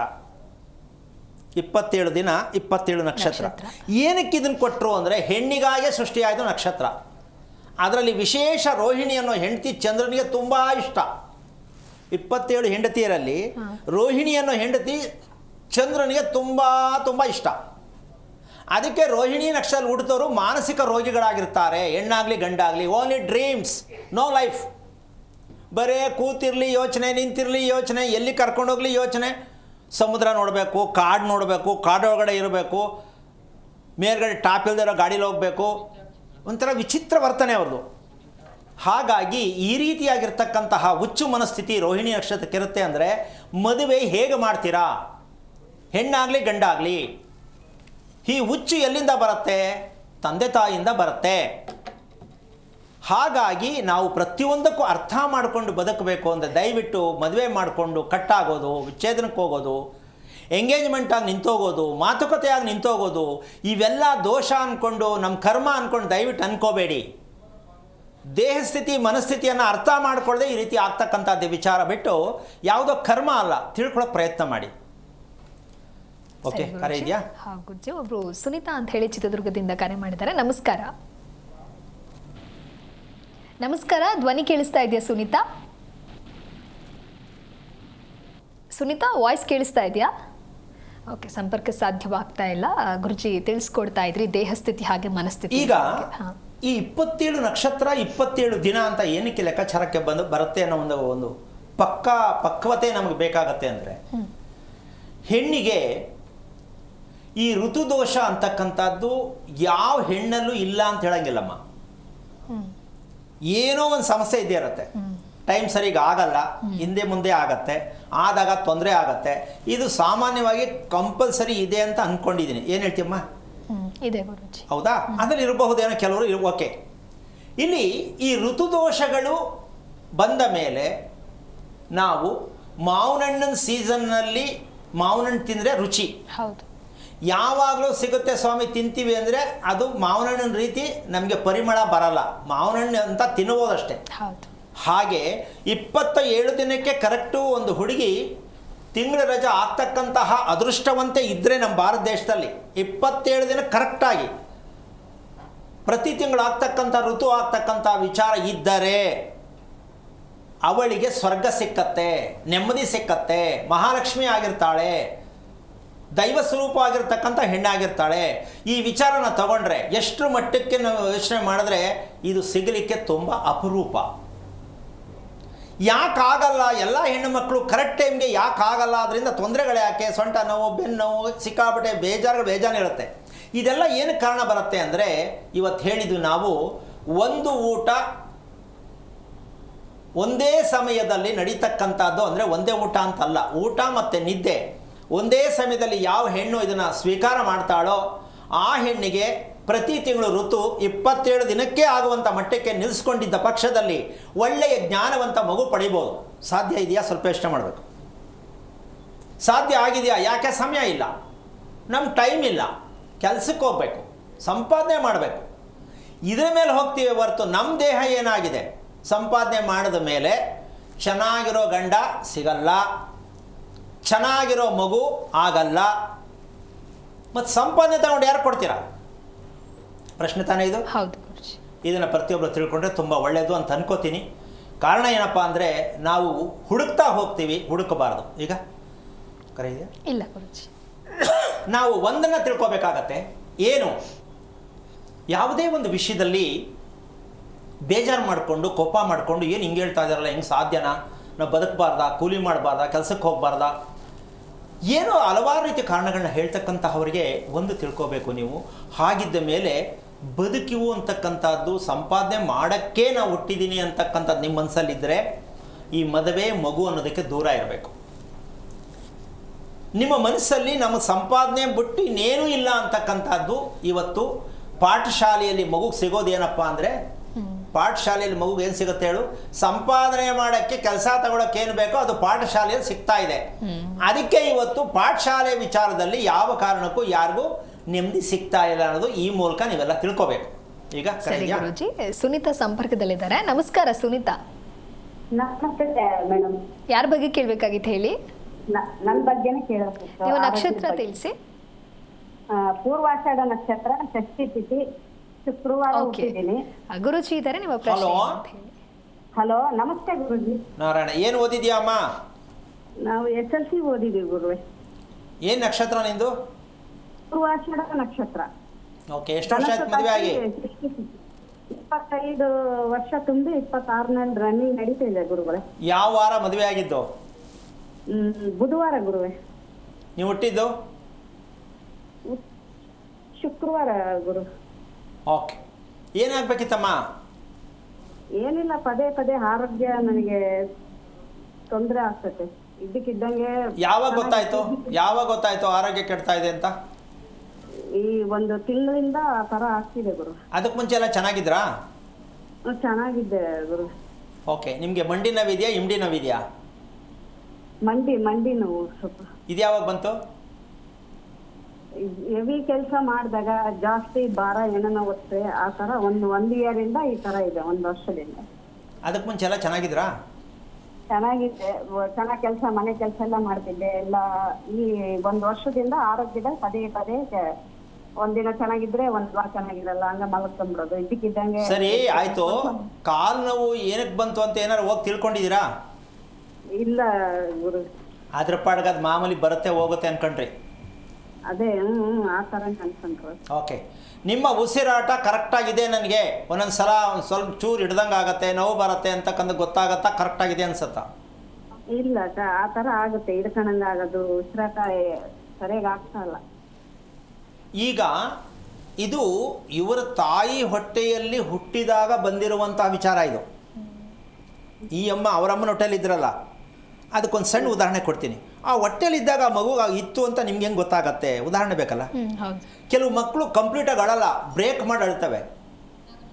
ಕೆಲವು ಮಕ್ಕಳು ಅಳ್ಬೇಕಾದ್ರೆ ಮಧ್ಯೆ ಬ್ರೇಕ್ ಮಾಡಿ ಅಳ್ತವೆ, ಕಂಟಿನ್ಯೂ ಅಳಲ್ಲ, ಉಸಿರು ತಗೊಂಡು ರೀತಿಯಲ್ಲಿ ಅಳ್ತವೆ. ಇದು ತಾಯಿಯ ಗರ್ಭದಲ್ಲಿ ಆಗಿರ್ತಕ್ಕಂತಹ ಒಂದು ಪ್ಯಾಚಪ್ ಕೆಲಸ. ಅಂದರೆ ತಾಯಿಯ ಉಸಿರಾಟ ಚೆನ್ನಾಗಿಲ್ಲ, ಮಗು ಅನುಭವಿಸಿರುತ್ತೆ. ಇದೇ ಈ ಅಮ್ಮ ಅನುಭವಿಸ್ತಾ ಇರೋದು. ಈಗ 1 ತಿಂಗಳಿಂದ ಅನ್ನತ್ತೆ. ಎಂಥ ಬುದ್ಧಿವಂತೆ ಲೆಕ್ಕ ಹಾಕೋಣ. ಈಗ 1 ತಿಂಗಳಿಂದ ಅಂತೆ. ಹಾಂ, ಕಾಲು ನೋವು ಬಂತು, ಇಮ್ಡಿ ನೋವು ಬಂತು, ಮಂಡಿ ನೋವು ಬಂತು ಅಂದರೆ ಏನು ಅರ್ಥ ಅಂದ್ಕೊಂಡ್ರಿ? ನಿಮ್ಮ ಉಸಿರಾಟ ಹಾಳಾಗಿದೆ. ಉಸಿರಾಟ ನಿಮ್ಮದಲ್ಲ, ಪಕ್ಕದ ಮನೆಯವ್ರಿಗೋಸ್ಕರ. ಅಂದರೆ ನಾನು ಬದುಕಬೇಕಲ್ಲ ಅಂತ ಉಸಿರಾಡ್ತಾ ಇದ್ದೀರಾ, ಅದಕ್ಕೆ ನೀವು ಬದುಕಿದ್ದೀರಾ ಅಷ್ಟೇ. ನಿಮಗೆ ಆರೋಗ್ಯ, ನೆಮ್ಮದಿ, ಖುಷಿ ಏನೂ ಸಿಕ್ಕಲ್ಲ. ನಮಗೆ ಮನುಷ್ಯರಾಗಿದ್ದೀವ ಅನ್ನೋದೇ ಅರ್ಥ ಆಗಿಲ್ಲ. ನಾವು ಏನೋ ಮನುಷ್ಯರೊಟ್ಟಲ್ಲಿ ಮನುಷ್ಯರು ಹುಟ್ಟಿದ್ದೀವಿ ಅಂತ ಅಂದ್ಕೊಂಡಿದ್ದೀವಿ, ಅದೇ ತಪ್ಪಾಗಿರೋದು. ಮನುಷ್ಯನ ಹೊಟ್ಟೆಯಲ್ಲಿ ಹುಟ್ಟೋದು ಮನುಷ್ಯ ರೂಪದ ಪ್ರಾಣಿ. ಮನುಷ್ಯ ಹೊಟ್ಟೆಯಲ್ಲಿ ಮನುಷ್ಯನೇ ಹುಡ್ತಾನೆ, ಸುಳ್ಳು. ಅದಾಗಿದ್ದರೆ ಬೇಜಾರು, ಕೋಪ ಯಾವ ಕಾರಣಕ್ಕೂ ಬರ್ತಿರಲಿಲ್ಲ. ಪ್ರಾಣಿ ಮನುಷ್ಯ ರೂಪದಲ್ಲಿ ಇರುತ್ತೆ ಅಂತ ಅನ್ಕೋಬೇಕು. ಕೋಪ ಬೇಜಾರು ಯಾರಿಗಾಗತ್ತೆ? ಮನುಷ್ಯ ಅಂತ ಗೊತ್ತಾಗಿದೆಯಲ್ಲ ಅಂತ ಆಗತ್ತೆ, ಪ್ರಾಣಿ ಗೊತ್ತಾಗಲ್ಲ. ಹಾಗೆ ಅಮ್ಮ, ಅರ್ಥ ಆಯ್ತಾ ನಿಂಗೆ? ಅರ್ಥ ಆಯ್ತು ಗುರು. ಅಲ್ಲಮ್ಮ, ಏನ್ ಮಾಡ್ಬೇಕು? ಅಲ್ಲ, ಏನು ಮಾಡಬೇಕು ಅಲ್ಲ, ನೀ ಎಲ್ಲ ಕುಂತುತ್ತವೆ ಕೇಳೋ ಜನ ನೀವುಗಳು. ಏನು ಮಾಡಬೇಕು ಅಂದ್ರೆ ಹೇಳ, ಯಾವ್ದೋ ಒಂದು ಮರ ಸುತ್ತು ಅಂತ ಹೇಳ, ನವಗ್ರಹ ಸುತ್ತು ಅಂತ ಹೇಳ. ನಿನ್ನ ಪ್ರಯತ್ನ ಏನಾಗಬೇಕು? ಇಷ್ಟೆಲ್ಲ ಹೇಳಿದ್ಮೇಲೆ ಏನಾಗಬೇಕಮ್ಮ? ಈಗ ನೀನೇನು ತಿಳ್ಕೊಂಡು ಹೇಳಮ್ಮ. ಅಭ್ಯಾಸ ಚೇಂಜ್ ಮಾಡ್ಕೋಬೇಕು ನಾವು. ಯಾರ ಹತ್ರ? ನಮ್ಮ ಅಭ್ಯಾಸ ಅಂದ್ರೆ ಬೇಗ ಹೇಳ್ಬೇಕು. ಅಮ್ಮ ತಾಯಿ, ಅದು ಹೆಂಗೆ ನೀನು ಸರಿ ಮಾಡ್ಕೊಂಡ್ಬಿಡ್ತೀಯಮ್ಮ? ಆಗತ್ತಾ? ಇಷ್ಟೇ, ಬರೀ ನಾನು ಕತೆ ಹೇಳ್ತೀನಿ, ನೀವು ಕತೆ ಕೇಳಿಸ್ಕೊಳ್ಳಿ ಅಷ್ಟೇ. ಅಲ್ಲ, ಉಸಿರಾಡ್ತಕ್ಕಂಥದ್ದು, ಉಸಿರಾಟದ ಕ್ರಮವನ್ನು ಅನುಸರಿಸ್ತಕ್ಕಂಥದ್ದು ನಿನಗೇನು ಗೊತ್ತಾಗುತ್ತೆ ತಾಯಿ? ನೀನು ಕರೆಕ್ಟ್ ರೀತಿಯಲ್ಲಿ ದಿನಚರಿಯನ್ನು ಯಾವ ರೀತಿ ತಪ್ಪಿಸಿದೀಯಾ? ಏನು ಮಾಡಬೇಕಿತ್ತು? ನಿನ್ನ ಉಸಿರಾಟದಲ್ಲಿ ಸಮಸ್ಯೆ ಎಲ್ಲಿಂದ ಬರ್ತಾ ಇದೆ ಅಂದರೆ ಆಹಾರ ನೀನು ತಗೊಳ್ತಕ್ಕಂಥ ಸೇವನೆ ಮಾಡ್ತಿರ್ತಕ್ಕಂಥ ರೀತಿ ನೀತಿ ಪೂರ್ಣ ತಪ್ಪಿದೆ. ನಿನಗಿಷ್ಟ ಬಂದಾಗ, ನಿನಗೆ ಪುರ್ಸೊತ್ತಾದಾಗ ನೀನು ಮಾಡ್ತಾ ಇದೀಯಾ, ಹೌದಲ್ಲಮ್ಮ? ಹೌದು ಹೌದು ಗುರು. ಈಗ ಅದನ್ನು ಮಾಡಿಕೊಂಡು ನೀನು ಏನು ಮಾಡ್ಕೋತೀಯ? ತಿಳ್ಕೊಳ್ಳೋ ಪ್ರಯತ್ನ ಮಾಡು. ಹೇಳ್ಕೊಡೋಣ ಬೇಕಾದ್ರೆ, ತಿಳ್ಕೊಂಡ್ರೆ ಒಳ್ಳೇದಾಗಲಿ ತಾಯಿ. ಓಕೆ, ಧನ್ಯವಾದಗಳು ಕರೆ ಮಾಡಿದ್ದಕ್ಕಾಗಿ. ಇದೀಗ ನಾಗಮಂಗಲದಿಂದ ಸೌಮ್ಯ ಅಂತ ಹೇಳಿ ಕರೆ ಮಾಡಿದ್ದಾರೆ. ನಮಸ್ಕಾರ ಸೌಮ್ಯ. ಯಾರ ಬಗ್ಗೆ ಕೇಳಬೇಕಾಗಿತ್ತು ಹೇಳಿ? ನಕ್ಷತ್ರ ತಿಳಿಸಿ. ಕನ್ಯಾ ರಾಶಿ. ಓಕೆ, ಗುರುಗಳಿದ್ದಾರೆ, ನಿಮ್ಮ ಪ್ರಶ್ನೆ ಏನು ಅಂತ ಹೇಳಿ. ಹಲೋ. ಹಲೋ, ನಮಸ್ತೆ ಗುರುಜಿ. ನಾರಾಯಣ, ಹೇಳಿಮ್ಮ, ಏನು ಓದಿದ್ಯಮ್ಮ? ನಂದು B.Ed ಆಗಿದೆ. ಓಕೆ, ಮದುವೆ? ಮದುವೆ ಆಗಿಲ್ಲ, ಮದುವೆ ಬಗ್ಗೆನೇ ಕೇಳಬೇಕಾಗಿತ್ತು. ಓಕೆ, ಮದುವೆ ಮೇಲೆ ಅಪ್ಪ ಅಮ್ಮ ಮಾಡ್ತಾರೆ ಅಂತ ಮದುವೆ ಮಾಡ್ಕೊಳ್ಳೋದಾ, ಮದುವೆ ಮಾಡ್ಕೋಬೇಕು ಅಂತ ಮಾಡ್ಕೊಳ್ಳೋದಮ್ಮ? ಹಂಗೇನಿಲ್ಲ, ಮದುವೆ ಮಾಡ್ಕೋಬೇಕಲ್ವಾ, ಒಂದು ಹೆಣ್ಣು ಅಂತ ಹುಟ್ಟಿದ ಮೇಲೆ ಆಸೆ ಇರಲೇಬೇಕಲ್ವಾ? ಆಸೆ ಇದೆಯಾ? ಹಾ ಇದೆ. ಎಷ್ಟು ವಯಸ್ಸು ನಿನಗೆ ಅಮ್ಮ? ನನಗೆ ಇವಾಗ 36 ನಡೀತಾ ಇದೆ. ನಿನ್ನ ಆಸೆಗೆ ತಕ್ಕಂತೆ ಮದುವೆ ನಡೆಯಲ್ವಲ್ಲ, ಏನು ಮಾಡ್ತೀಯಮ್ಮ? ಅದೇ ಬರ್ತಾರೆ, ಕ್ಯಾನ್ಸಲ್. ಅದನ್ನೇ ನಾನು ಹೇಳಿದೆ ಮನೆ, ನನಗೆ ಹೇಳ್ತೇನೆ, ನಿನ್ನ ಆಸೆಗೆ ತಕ್ಕಂತೆ ಈ ಜನ್ಮದಲ್ಲಿ ಮದುವೆ ಆಗಲ್ಲ ನಿನಗೆ. ಮತ್ತೆ ಅದಕ್ಕೆ ಸೊಲ್ಯೂಷನ್ ಏನಿದೆ ಗುರುಜಿ? ಹಾಂ, ಸೊಲ್ಯೂಷನ್ ಏನು, ಯಾವ ತರ ಮಾಡ್ಬೇಕು, ಏನು? ಸ್ವಲ್ಪ ಜೋರಾಗಿ ಮಾತನಾಡಿ. ಓಕೆ ಓಕೆ, ಕೇಳಿಸ್ತಿದ್ಯಾ ನಾನು ಮಾತಾಡೋದು? ಕೇಳಿಸ್ತಿದೆ. ಈಗ ನಾನು ಹೇಳಿದೆ ನಿನಗೆ ಈ ಜೀವಮಾನದಲ್ಲಿ, ಈ ಜನ್ಮದಲ್ಲಿ ಮದುವೆ ಆಗಲ್ಲ ನಿನ್ನ ಆಸೆ ಪ್ರಕಾರ ಅಂತ ಹೇಳಿದೆ. ನಿನ್ನ ಪ್ರಶ್ನೆ ಕೇಳಬೇಕಿತ್ತಲ್ಲ, ಅದ್ಯಾಕೆ ಆಗಲ್ಲ ಅಂತ? ಅರ್ಥ ಆಗಿಲ್ಲ ಗುರುಜಿ. ಈ ಜನ್ಮದಲ್ಲಿ ಆಗಲ್ಲ ಅಂದ್ರೆ ನಾನು ಆಸೆ ಬಿಡ್ಬೇಕು ಅಂತನಾ? ಅಲ್ಲಮ್ಮ, ಆಸೆ ಇರಬೇಕು, ಮದುವೆ ಆಗಬೇಕು. ನೀನು ಹೋಗ್ತಾ ಇರತಕ್ಕಂಥ ಲೈನ್ ಏನಿದೆ ಆ ಲೈನ್ ಸಿಕ್ಕಲ್ಲ. ಹಾ, ಓಕೆ ಓಕೆ. ಅಂದರೆ ಒಂದು ಹೆಣ್ಣು ಹುಡುಗಿ ಆಗಲಿ ಹುಡುಗ ಆಗಲಿ ಮದುವೆ ಆಗೋರು ಈ ರೀತಿ ಇರಬೇಕು ಅಂತ ಬಯಸೋದು ಸಹಜ, ಹೌದಾ? ಹೌದು ಹೌದು. ಅದರಲ್ಲಿ ನಿನ್ನ ನಕ್ಷತ್ರಕ್ಕಿದೆಯಲ್ಲ ತುಂಬ ಡಿಫ್ರೆಂಟ್ ಡ್ರೀಮ್ಸ್ ಜಾಸ್ತಿ. ಹಾ, ಮಾಡ್ಕೊಂಡ್ರೆ ಈ ಥರದ್ದೇ ಮಾಡ್ಕೋಬೇಕು, ಇಲ್ಲ ಮದುವೆನೇ ಬೇಡ ಅಂತಕ್ಕಂಥ ಮನಸ್ಥಿತಿ ಉಳ್ಳ ನೀನು. ಮೊದ್ಲು ಇತ್ತು ಆತರ, ಇವಾಗ ಸ್ವಲ್ಪ ಏಜ್ ಇದಾಗಿರೋದ್ರಿಂದ ಸೋತಿದೀನಿ ಎಲ್ಲ. ಈಗ ಬಂತು ರಿಯಲ್ ಪಿಕ್ಚರು. ಹೌದು ಹೌದು. ಮೊದಲು ಯೌವನ ವ್ಯವಸ್ಥೆಯಲ್ಲಿ ಓಡುವಂಥ ಫಿಗರು, ತಪ್ಪಾಗಿ ತಿಳ್ಕೊಬೇಡಿ ದಯವಿಟ್ಟು, ಓಡುವಂಥ ಫಿಗರ್ ಟೈಮಲ್ಲಿ ಮದುವೆ ಒಪ್ಪಲಿಲ್ಲ. ಈಗ ಸ್ವಲ್ಪ ಚರ್ಮ ಸುಕ್ಕುಗಟ್ಟುವ ಸಮಯದಲ್ಲಿ ಯಾರೋ ಒಂದು ಸಿಕ್ಕರೆ ಸಾಕು ಅಂದರೆ ಎಲ್ಲಿ ಸಿಕ್ಕತ್ತೆ? ಆ ಬಲವಂತದ ಮದುವೆ ಯಾಕೆ ಬೇಕು? ಸುಮ್ಮನೆ ಇದ್ಬಿಡಿ ಹಂಗೆ. ಯಾಕೆ ಮಾತು ಹೇಳ್ತೀನಿ ಅಂದರೆ, ನೀವು ಮನಸ್ಸು ಮಾಡೋವರೆಗೂ ಈ ಕೆಲವೊಂದು ಸಣ್ಣ ಉದಾಹರಣೆ ಹೇಳ್ತೀನಮ್ಮ. ಫಸ್ಟ್ ಹೋಗಿ ಯಾವುದೋ ಒಂದು ಹುಡುಗಿ ನೋಡ್ತಾನೆ ಹುಡುಗ, ಅದಾದಮೇಲೆ ಸ್ವಲ್ಪ ಬೇರೆ ಇನ್ನೊಂದು ಸ್ವಲ್ಪ ನೋಡ್ಕೊಂಡು ಆಮೇಲೆ ಹುಡುಗಿ ಡಿಸೈಡ್ ಮಾಡೋಣ ಅಂತ ಕೈ ಬಿಟ್ಬಿಡ್ತಾರೆ. ಸುತ್ತಿ ಸಣ್ಣಾಗಿ ಮತ್ತೆ ಮೊದಲು ನೋಡಿ ಜ್ಞಾಪಕ ಬರುತ್ತೆ ಅವನಿಗೆ. ಅಷ್ಟೊತ್ತಿಗೆ ಇವಂದು ಎಲ್ಲ ಕಮ್ಮಿ ಆಗ್ಬಿಟ್ಟಿರ್ತದೆ ಸ್ಪೀಡು, ಅಷ್ಟೊತ್ತು ಹುಡುಗಿದು ಸ್ಪೀಡ್ ಕಮ್ಮಿ ಆಗ್ಬಿಟ್ಟಿರ್ತದೆ. ಆಗ ಮತ್ತೆ ಮದುವೆ ಆಗ್ತಾರೆ. ಅಯ್ಯೋ ನೋಡು, ದೇವ್ರು ಎಷ್ಟು ಚೆನ್ನಾಗಿ ಕೊಟ್ಟವನೇ, ಋಣಾನ್ ಬಂದ ಅಂತ ಅಷ್ಟು ವರ್ಷ ಆದ್ಮೇಲೆ ಮತ್ತೆ ಅವನ್ನೇ ಮಾಡ್ಕೊಂಡಂತೆ. ಇಲ್ಲ, ಏನು ಗೊತ್ತಾ, ನನ್ ಬರ್ತಾ ಇದ್ರು, ನಾವು ಒಪ್ಪಿದ ಕಡೆ ಅವ್ರು ಒಪ್ತಿರ್ಲಿಲ್ಲ, ಇಬ್ರು ಒಪ್ತಿದ್ರೆ ಜಾತಕ ಆಗಿ ಬರ್ತಿರ್ಲಿಲ್ಲ. ನೀನ್ ಜಾತಕ ಆಗಿ ಬರಲ್ಲ ಅಂದ್ರೆ ಎಷ್ಟೋ ಕ್ಯಾನ್ಸಲ್ ಆಗಿದೆ. ಜಾತಕ ಕೊಡ್ತೀರಿ ನಮ್ಮ ನೋಡಕ್ಕೆ? ಹಾ, ತೋರ್ಸಿದೀನಿ. ಒಬ್ಬೊಬ್ರು ಒಂದೊಂಥರ ಹೇಳ್ತಾರೆ, ಗುರುಜಿ ಆ ಪೂಜೆ ಮಾಡಿ ಈ ಪೂಜೆ ಮಾಡಿ ಏನೇನೋ ಹೇಳ್ತಾರೆ. ಅಲ್ಲ, ನೀನು ಒಂದು ಮಾತು ಕೇಳಬೇಕು, ಪೂಜೆ ಮಾಡೋದ್ರಿಂದ ಮನುಷ್ಯ ಸರಿ ಹೋಗ್ತಾನ ಅಂತ ಕೇಳ್ಬೇಕಮ್ಮ ಅವ್ರಿಗೆ. ಏನ್ ಕೇಳಕ ಮತ್ತೆ? ಅಲ್ಲಪ್ಪ, ಪೂಜೆ ಮಾಡಿ ಸರಿ ಮಾಡುವಂಗಿದ್ರೆ ಜನ ಯಾಕೆ ಕಷ್ಟ ಬಿಡಬೇಕು? ಒಂದಷ್ಟು ಕೊಟ್ಬಿಡೋಣ ದುಡ್ಡು ಅವ್ರಿಗೆ, ಕಂಪ್ಲೀಟಾಗಿ ಎಷ್ಟು ಬೇಕು ಹೇಳ್ಬಿಡಿ ಕೊಟ್ಬಿಡೋಣ, ಏನಮ್ಮ ಸ್ಯಾಂಕ್ಷನ್ ಮಾಡಿಬಿಡೋಣ. ಬಟ್ ಆಗಬೇಕು. ಆಗ ಅವರು ಹೇಳೋದು ಬಿಡ್ತಾರೆ. ನೀವು ಎಲ್ಲಿವರೆಗೂ ಅವ್ರಿಗೆ ಹೇಳೋದಕ್ಕೆಲ್ಲ ಕತ್ಕುಣಿಸ್ಕೊಂಡು ಆಯಿತು ಸ್ವಾಮಿ, ಹೌದು ಸ್ವಾಮಿ ನೀವು ಹೇಳ್ತಿರೋ ಸರಿ ಸ್ವಾಮಿ ಅಂದರೆ ಅವ್ರು ಅದು ಪಿಕ್ಚರ್ ಹಾಕ್ತಾರೆ. ಎಷ್ಟು ಅಮೌಂಟ್ ಕೊಡ್ಬೇಕು ಹೇಳ್ಬಿಡಿಯಪ್ಪ, ಅದಾಗತ್ತಾ? ಅಮೌಂಟ್ ಕೊಟ್ಟರೂ ಆಗಲ್ಲ. ಕಾರಣ ಇಷ್ಟೇ. ಈಗ ಈ ಹುಡುಗಿಗೆ ಪಾಪ ಉತ್ತರ ನಕ್ಷತ್ರಕ್ಕೆ ಹುಟ್ಟಿರ್ತಕ್ಕಂಥ ಲೆಕ್ಕಾಚಾರದಲ್ಲಿ ತಿರುಪತಿಗೆ ಹೋಗಿದ್ದೀನಮ್ಮ ನೀನು? ಇಲ್ಲ, ಹೋಗಿಲ್ಲ ಗುರುಜಿ. ಹೋಗ್ಬೇಕು ಅಂತ ಅನ್ಸಿಲ್ವಾ? ಅನ್ಸಿದೆ, ಬಟ್ ಅಪ್ಪ ಇಲ್ಲ, ಅಪ್ಪ ಎಕ್ಸ್ಪೈರ್ ಆಗಿದ್ದಾರೆ. ಸ್ವಲ್ಪ ಫ್ಯಾಮಿಲಿ ಬ್ಯಾಕ್ಗ್ರೌಂಡ್ ಸ್ವಲ್ಪ ಇದಿದೆ. ನಿಮ್ಮ ಮನೆ ದೇವ್ರು ಯಾವುದು? ಮಾಯಮ್ಮ, ಆದಿಶಕ್ತಿ ಮಾಯಮ್ಮ ಈಶ್ವರ. ಈ ದೇವರು ಅಂದ ತಕ್ಷಣ ಯಾರನ್ನ ಹೇಳ್ಬೇಕಿತ್ತಮ್ಮ ಮೊದಲು? ಆದಿಶಕ್ತಿ ಮಾಯಮ್ಮ. ನಮ್ಮನೆ ಏನ್ ದೇವ್ರನ್ನ ಜಾಸ್ತಿ ಪೂಜೆ ಮಾಡ್ತಾರೆ ನಮ್ಮ ಕಡೆ, ನಮ್ಮ ಹಳ್ಳಿ ಕಡೆ. ಓಕೆ, ವಿಷಯ ತಿಳ್ಕೊ. ಈ ಶಿವ ಅಂಥೇಳಿ ಮಾಯಮ್ಮ ಅಂತ ಹೇಳ್ತಾರೆ ನೋಡಮ್ಮ. ಅದರ ಅರ್ಥನೇ ಇನ್ನೂ ಗೊತ್ತಾಗಿಲ್ಲ ಅವರಿಗೆ. ಶಿವನ ಹೆಂಡತಿ ಯಾರು ಅಂತ ಹೇಳಬೇಕು, ಪಾರ್ವತಿ ಅಂತ ಹೇಳಬೇಕು. ಈ ಮಾಯಮ್ಮ ಬೋರಮ್ಮ ಇದೆಲ್ಲ ತಂದು ಯಾಕೆ ಸೇರಿಸ್ಕೋತೀರಾ ಅಮ್ಮ? ಇವ್ರಿಗೆ ಮನದೇವ್ರು ಗೊತ್ತಿಲ್ಲ, ಇವ್ರ ಮನೆ ಅಲ್ಲ, ಇವ್ರ ಅಪ್ಪನ ಮನೆ, ಇವ್ರ ತಂದೆ ಮನೇಲೂ ಗೊತ್ತಿಲ್ಲ, ಇವ್ರ ಅಮ್ಮನ ಮನೆ, ಅವ್ರ ಅಮ್ಮನ ಮನೆ. ಇವ್ರು ಹಿಂಗೆ ಪ್ಯಾಚ್ ಹಾಕೊಂಡು ಬಂದಿರೋದು. ನಮ್ಮ ಮನೆದೇವರು ಏನು ಅಗ್ರಿಮೆಂಟ್ ಮಾಡ್ಕೊಂಡಿದ್ದೀರಾ ನಮ್ಮದು ಅಂತ? ಶಿವನ ಹೆಂಡತಿ ಪಾರ್ವತಿ, ನಾರಾಯಣ ಹೆಂಡತಿ ಲಕ್ಷ್ಮಿ, ಅಷ್ಟೇ ಮಂದೇವ್ರು ಹೇಳ್ಬೇಕು. ಆ ಅಮ್ಮನ ಬಾಯಲ್ಲಿ ಬಂತು ಯಾವುದು? ಮಾಯಮ್ಮ ಅಂತೆ. ಮುಗಿದೋಯ್ತು, ಜೀವನವೆಲ್ಲ ಮಾಯ. ಅಲ್ಲ, ಏನು ತಿಳ್ಕೊಂಡಿದ್ದೀರಾ ಅಂತ ಅರ್ಥ ಅಮ್ಮ? ಅರ್ಥ ಆಗ್ತಿದ್ಯಾ ನಾನು ಹೇಳಿದ್ದು? ಮನದೇವ್ರಿಗೆ ತಂದು ಪಾರ್ವತಿ ಹೇಳಿ ಮಾಯಮ್ಮ ಅಂತ ಏನಕ್ಕಮ್ಮ ಸೇರಿಸ್ಕೊತೀರ ಅಲ್ಲಿ? ಅದೇ ನೀವು ಹೆಸರಿಟ್ಟಿರೋದು ಅದಕ್ಕೆ? ದೇವಸ್ಥಾನದ ಹೆಸರು ಮಾಯಮ್ಮ. ಅಲ್ಲಮ್ಮ, ಒಂದು ವಿಷಯ ತಿಳ್ಕೊ, ಶಿವನ ಹೆಂಡತಿ ಪಾರ್ವತಿ ಹೌದಲ್ವಾ? ನಿಮ್ಮ ಮನೇಲಿ ಫೋಟೋ ಯಾವ್ದು ಇಟ್ಟಿದ್ದೀರಾ? ಶಿವ ಪಾರ್ವತಿದು ಇಟ್ಟಿದೀವಿ, ಮಾಯಮ್ಮಂದು ಇಟ್ಟಿದೀವಿ, ಲಕ್ಷ್ಮೀ ಗಣೇಶ. ಅದ್ಯಾವ್ದು ಮಾಯಮ್ಮ ಅಂದ್ರೆ ಹೆಂಗಿರುತ್ತದು? ಮಾಯಮ್ಮ ಅಂದ್ರೆ ಯಾರಮ್ಮ? ದೇವ್ರ ವಿಗ್ರಹ. ಅಯ್ಯೋ ದೇವ್ರೆ ಅಂತ ನನಗೂ ಗೊತ್ತು. ಯಾಕಲ್ಲಿ ಮಾಯಮ್ಮ ಅಂತ ಹೆಸರು ಬಂತು ನಾನು ಕೇಳ್ತೀನಿ. ಪಾರ್ವತಿನೇ ಆಗಬೇಕು, ನೀವು ಏನಾರು ಇಟ್ಕೊಳ್ಳಿ. ಈಗ ರುದ್ರ ನಮ್ಮ ಮನೆ ದೇವರು ಅಂತಾರೆ, ರುದ್ರನ ಪೂಜೆ ಮಾಡೋಂಗಿಲ್ಲ. ನರಸಿಂಹ ಅಂತ ಹೇಳ್ತಾರೆ, ಡೈರೆಕ್ಟಾಗಿ ಮಾಡೋಂಗಿಲ್ಲ. ಲಕ್ಷ್ಮೀ ನರಸಿಂಹ ಮಾಡ್ಬೋದು. ಆಂಜನೇಯ ಅಂತ ಹೇಳ್ತಾರೆ, ಆಂಜನೇಯ ಡೈರೆಕ್ಟಾಗಿ ಮಾಡೋಂಗಿಲ್ಲ. ನಾವು ದೇವರು ಅಂತಕ್ಕಂಥದ್ದಕ್ಕೆ ನಮ್ಮ ಅನುಕೂಲಕ್ಕೆ ತಕ್ಕಂತೆ ಹೆಸರಿಟ್ಕೊಂಡು ನಾವು ಯಾಕೆ ಪರದಾಡ್ತಾ ಇದ್ದೀವಿ ನನಗಿನ್ನೂ ಅರ್ಥ ಆಗ್ತಾ ಇಲ್ಲ. ಫಸ್ಟು ನಿಮ್ಮ ತಂದೆ ಹೋದ್ರಲ್ಲ, ಎಷ್ಟು ವರ್ಷ ನಿಮ್ಮ ತಂದೆ ತಾಯಿ ಜೀವನ ಮಾಡಿದ್ರು? ಮದುವೆ ಜೀವನ ಎಷ್ಟು ವರ್ಷ ಮಾಡಿದ್ರಮ್ಮ? ಹಲೋ, 40 years ಮಾಡಿರ್ಬೋದು. ಓಕೆ, ಅವರ ಜೀವನ ನಿನ್ನ ನೋಡೋದ ಮಟ್ಟಿಗೆ ನೆಮ್ಮದಿಯಾಗಿ ಖುಷಿಯಾಗಿ ಆರೋಗ್ಯವಾಗಿದ್ದೀರಾ ಗಂಡ ಹೆಂಡತಿ ಅಪ್ಪ ಅಮ್ಮ? ಇಲ್ಲ, ಸ್ವಲ್ಪ ದಿನ ಖುಷಿಯಾಗಿದ್ರು. ಅಂದರೆ ನಿನಗೆ ಯಾತಕ್ಕೆ ಕೇಳ್ತೀನಿ ಅಂದರೆ, ಮೊದಲು ನೀನು ಮದುವೆ ಸೆಟ್ಟಿಂಗ್ ಮಾಡ್ಕೊಳಕ್ಕೆ ಹೋಗ್ಬೇಡ, ಕುಂಡ್ಲಿ ತೋರ್ಸಕ್ಕೆ ಹೋಗ್ಬೇಡ, ಏನು ಹೇಳಕ್ಕೆ ಹೋಗ್ಬೇಡ. ನಾನು ಹುಟ್ಟಿರೋದು ಇಂಥ ದಿನ ಹುಟ್ಟಿದ್ದೀನಿ ಅಂತ ಗ್ಯಾರಂಟಿ ಇಲ್ಲ. ಅದೊಂದೇ ಹೇಳಬೇಕು, ಕುಂಡ್ಲಿ ಇದೆ ಜಾತಕ ಇದೆ ಅಂದರೆ ಜೀವನದಲ್ಲಿ ಮದುವೆ ಆಗಲ್ಲ, ಮ್ಯಾಚಿಂಗಲ್ಲಿ ಮದುವೆ ಆಗಲ್ಲ. ಕಾರಣ ಮ್ಯಾಚಿಂಗಲ್ಲಿ ಮದುವೆ ಪ್ರಪಂಚದಲ್ಲಿ ಯಾರಿಗೂ ಆಗಿಲ್ಲ. ಈ ಕುಂಡಲಿಗಳು ಇವತ್ತು ಜಾಸ್ತಿ ಆಗಿರೋ ದೆಸೆಯಿಂದ ಮದುವೆಗಳು ತುಂಬ ಸಮಸ್ಯೆ ಆಗ್ತಾ ಇದೆ. ಒಬ್ಬರು ಸರಿ ಅಂತಾರೆ, ಇನ್ನೊಬ್ಬರು ತಪ್ಪು ಅಂತಾರೆ, ಒಬ್ಬರು ಮ್ಯಾಚ್ ಆಗುತ್ತೆ ಅಂತಾರೆ, ಇನ್ನೊಬ್ಬರು ಮಾಡ್ಕೊಂಡು 6 ತಿಂಗಳು ಸತ್ತೋಗ್ತಾರೆ ಅಂತಾರೆ. ಹೆಂಗಮ್ಮ ನಂಬೋದಿದ್ನಾ? ಹೌದು ಕರೆಕ್ಟ್. ನಾನ್ ನಂಬಲ್ಲ ಗುರುಜಿ ಇದೆಲ್ಲ. ಅಲ್ಲ, ಈಗ ಹೇಳೋದು ಏನು ಮಾಡೋದು? ಈಗ ಮಾಡ್ಕೊಳ್ಳೋದ? ಅವ್ರು ಹೇಳೋದು ಈಗ ನೀವು ಅವ್ರ ಹತ್ರ ಹೋಗೋದು ಬಿಟ್ಟಿಲ್ಲ. ನಾನ್ ಕೇಳೋಲ್ಲ, ನಾನ್ ನಂಬಲ್ಲ. ಬಟ್ ನಮ್ಮನ್ನ ನೋಡಕ್ ಬರ್ತಾರಲ್ಲ, ಅವ್ರು ತುಂಬಿ ನೋಡಿ ಜಗತ್ನಾಗ್ ಬರಲ್ಲ ಅಂತ ಕ್ಯಾನ್ಸಲ್ ಮಾಡಿ. ಅಮ್ಮ ನೀನ್ ನಂಬಲ್ಲ ತಾಯಿ, ನಿನಗೆ ನೋಡಕ್ ಬರೋ ನಂಬ್ತಾರಲ್ಲ, ಏನು ಮಾಡ್ತೀಯಾ? ಹಾ ಹೌದು. ಹೆಂಗಾಗತ್ತೆ ಮದುವೆ? ಇದಕ್ಕೇನ್ ಪರಿಹಾರ ಗುರುಜಿ? ಅಲ್ಲ, ನೀನು ಸ್ವಲ್ಪ ಅರ್ಥ ಮಾಡ್ಕೋಬೇಕು. ಓದಿರೋ ಹುಡುಗಿ ನೀನು, ಇದಕ್ಕೆ ಕರೆಕ್ಟ್ ಸೊಲ್ಯೂಷನ್ ಏನು? ನಾನು ಏನು ತಿಳ್ಕೋಬೇಕು ಅಂದರೆ, ನಿಮ್ಮ ಅಪ್ಪ ಸತ್ತಂಥ ಸಾವು ಎಷ್ಟು ಚೆನ್ನಾಗಿತ್ತು ಸ್ವಲ್ಪ ಯೋಚನೆ ಮಾಡು. ಸರಿಗಿತ್ತಾ ನಿಮ್ಮ ತಂದೆ ಸಾವು?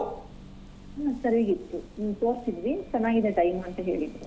ಅಮ್ಮ ತಿರ್ಗಾ ಮತ್ತೆ ನಂಬಲ್ಲ ಅಂತ ತಿರ್ಗಾ ಅಲ್ಲೇ ಹೋಗಿ ಚೆನ್ನಾಗಿತ್ತು ಅಂತ. ಅವ್ರಿಗೇನಮ್ಮ ಗೊತ್ತು ನಿಮ್ಮ ತಂದೆ ಸತ್ತಿದ್ದು?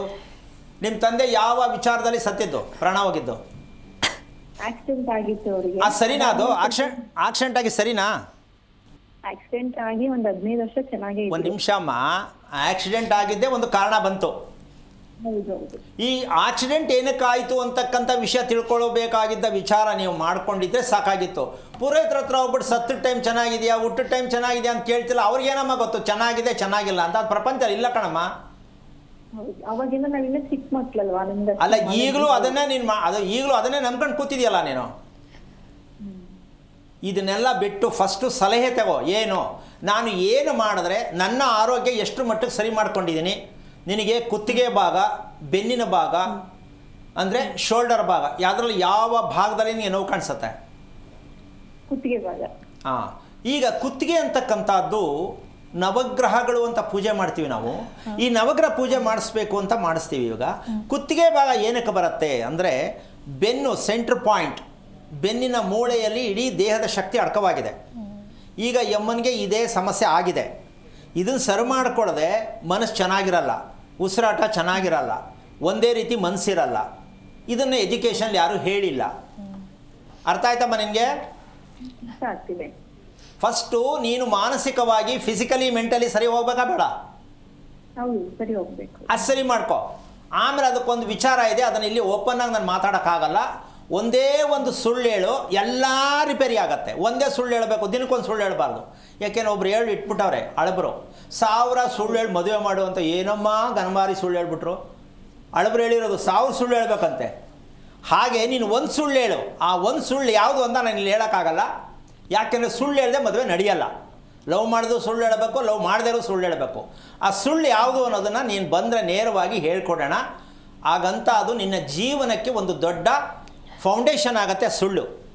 ಅದನ್ನು ರಿಪೇರಿ ಮಾಡ್ಕೊಳ್ಳೋದು ನೀನು ಕಲ್ತ್ಕೋಬೇಕಷ್ಟೇ. ಯೋಚನೆ ಮಾಡಬೇಡ. ಮದುವೆ ಆಗದೇ ಇರೋದು ತುಂಬ ಒಳ್ಳೆಯದು ಅಂತ ನಾನು ಅನ್ಕೋತೀನಿ. ಇವೆಲ್ಲ ತಿಳ್ಕೊಂಡು ರಿಪೇರಿ ಮಾಡ್ಕೊಂಡು ಮದುವೆ ಮಾಡ್ಕೊಳಮ್ಮ. ನಿಮ್ಮ ತಾಯಿಗೆ ನೆಮ್ಮದಿ ಕೊಡು, ಕುಟುಂಬಕ್ಕೆ ನೆಮ್ಮದಿ ಕೊಡು. ನಾಳೆ ನೀನು ಹುಟ್ಟೋ ಮಗು ನೆಮ್ಮದಿಯಾದ ಮಗು ಪಡ್ಕೊಳ್ಳೋಕೆ ಪ್ರಯತ್ನ ಮಾಡು ಅಂತ ಹೇಳ್ತಾ ಇಷ್ಟು ವಿಚಾರ ನೀನು ಹೇಳಿದ್ದೀನಿ. ಇದ್ರ ಮೇಲೆ ನಿನಗೆ ಸೇರಿದ್ದು ತಿಳ್ಕೊಳ್ಳೋಕೆ ಪ್ರಯತ್ನ ಮಾಡು. ಮದುವೆ ಯಾಕೆ ಆಗ್ತಾ ಇಲ್ಲ ಅಂತ ಕೇಳಕ್ಕೆ ಹೋಗಬೇಡ. ಸಾಮಾನ್ಯವಾಗಿ ಎಲ್ರಿಗೂ ಇದೇ ಒಂದಿರೋದು. ಅದಕ್ಕೋಸ್ಕರವಾಗಿ ಯಾಕೆ ಆಗ್ತಾ ಇಲ್ಲ ಅನ್ನೋದಕ್ಕಿನ್ನ ಕಾರಣ ಏನು ಅಂತ ತಿಳ್ಕೊಳ್ಳೋಕೆ ಪ್ರಯತ್ನ ಮಾಡಿ ಅಂತ ಹೇಳ್ತಾ ಕಾರ್ಯಕ್ರಮನ ಮುಗಿಸ್ತಾ ಇದ್ದೀನಿ. ಜೈ ಶ್ರೀರಾಮ್. ಸರಿ ಗುರೂಜಿ, ಸಾಕಷ್ಟು ವಿಚಾರಗಳ ಕುರಿತಂತೆ ನಮ್ಮ ವೀಕ್ಷಕರಿಗಾಗಿ ತಿಳಿಸ್ಕೊಟ್ಟಿದ್ದೀರಾ. ಧನ್ಯವಾದಗಳು ಗುರೂಜಿ, ಕಾರ್ಯಕ್ರಮಕ್ಕೆ ಆಗಮಿಸಿದ್ದಕ್ಕಾಗಿ. ನೋಡ್ತಿರುವ ವೀಕ್ಷಕರೇ, ತಣ್ಣನೆಯ ಮನೆ ಅಂದರೆ ಏನು ಎತ್ತ ಎನ್ನುವಂತಹ ವಿಚಾರವನ್ನು ಬಹಳ ಕೂಲಂಕುಷವಾಗಿ ಗುರೂಜಿ ತಿಳಿಸ್ಕೊಟ್ಟಿದ್ದಾರೆ. ಇದಾಗತ್ತೂ ಈ ಹೊತ್ತಿನ ವಿಶೇಷ. ನೋಡ್ತಾ ಇರಿ ಜಿ ಕನ್ನಡ ನ್ಯೂಸ್, ಸತ್ಯವೇ ಸುದ್ದಿಯ ಜೀವಾಳ. ಹೆಚ್ಚಿನ ಮಾಹಿತಿಗಾಗಿ ಸಂಪರ್ಕಿಸಿ ಶ್ರೀಮಾನ್ ಶ್ರೀ ಪುರುಷೋತ್ತಮ್ ದೇಶಿ ಗುರೂಜಿ, ಶ್ರೀ ಧರ್ಮ ಮಾರ್ಗ ಕಚೇರಿ, ನಂಬರ್ 532, ಮಲಥಳ್ಳಿ ಮುಖ್ಯ ರಸ್ತೆ, ಬೆಂಗಳೂರು 560056.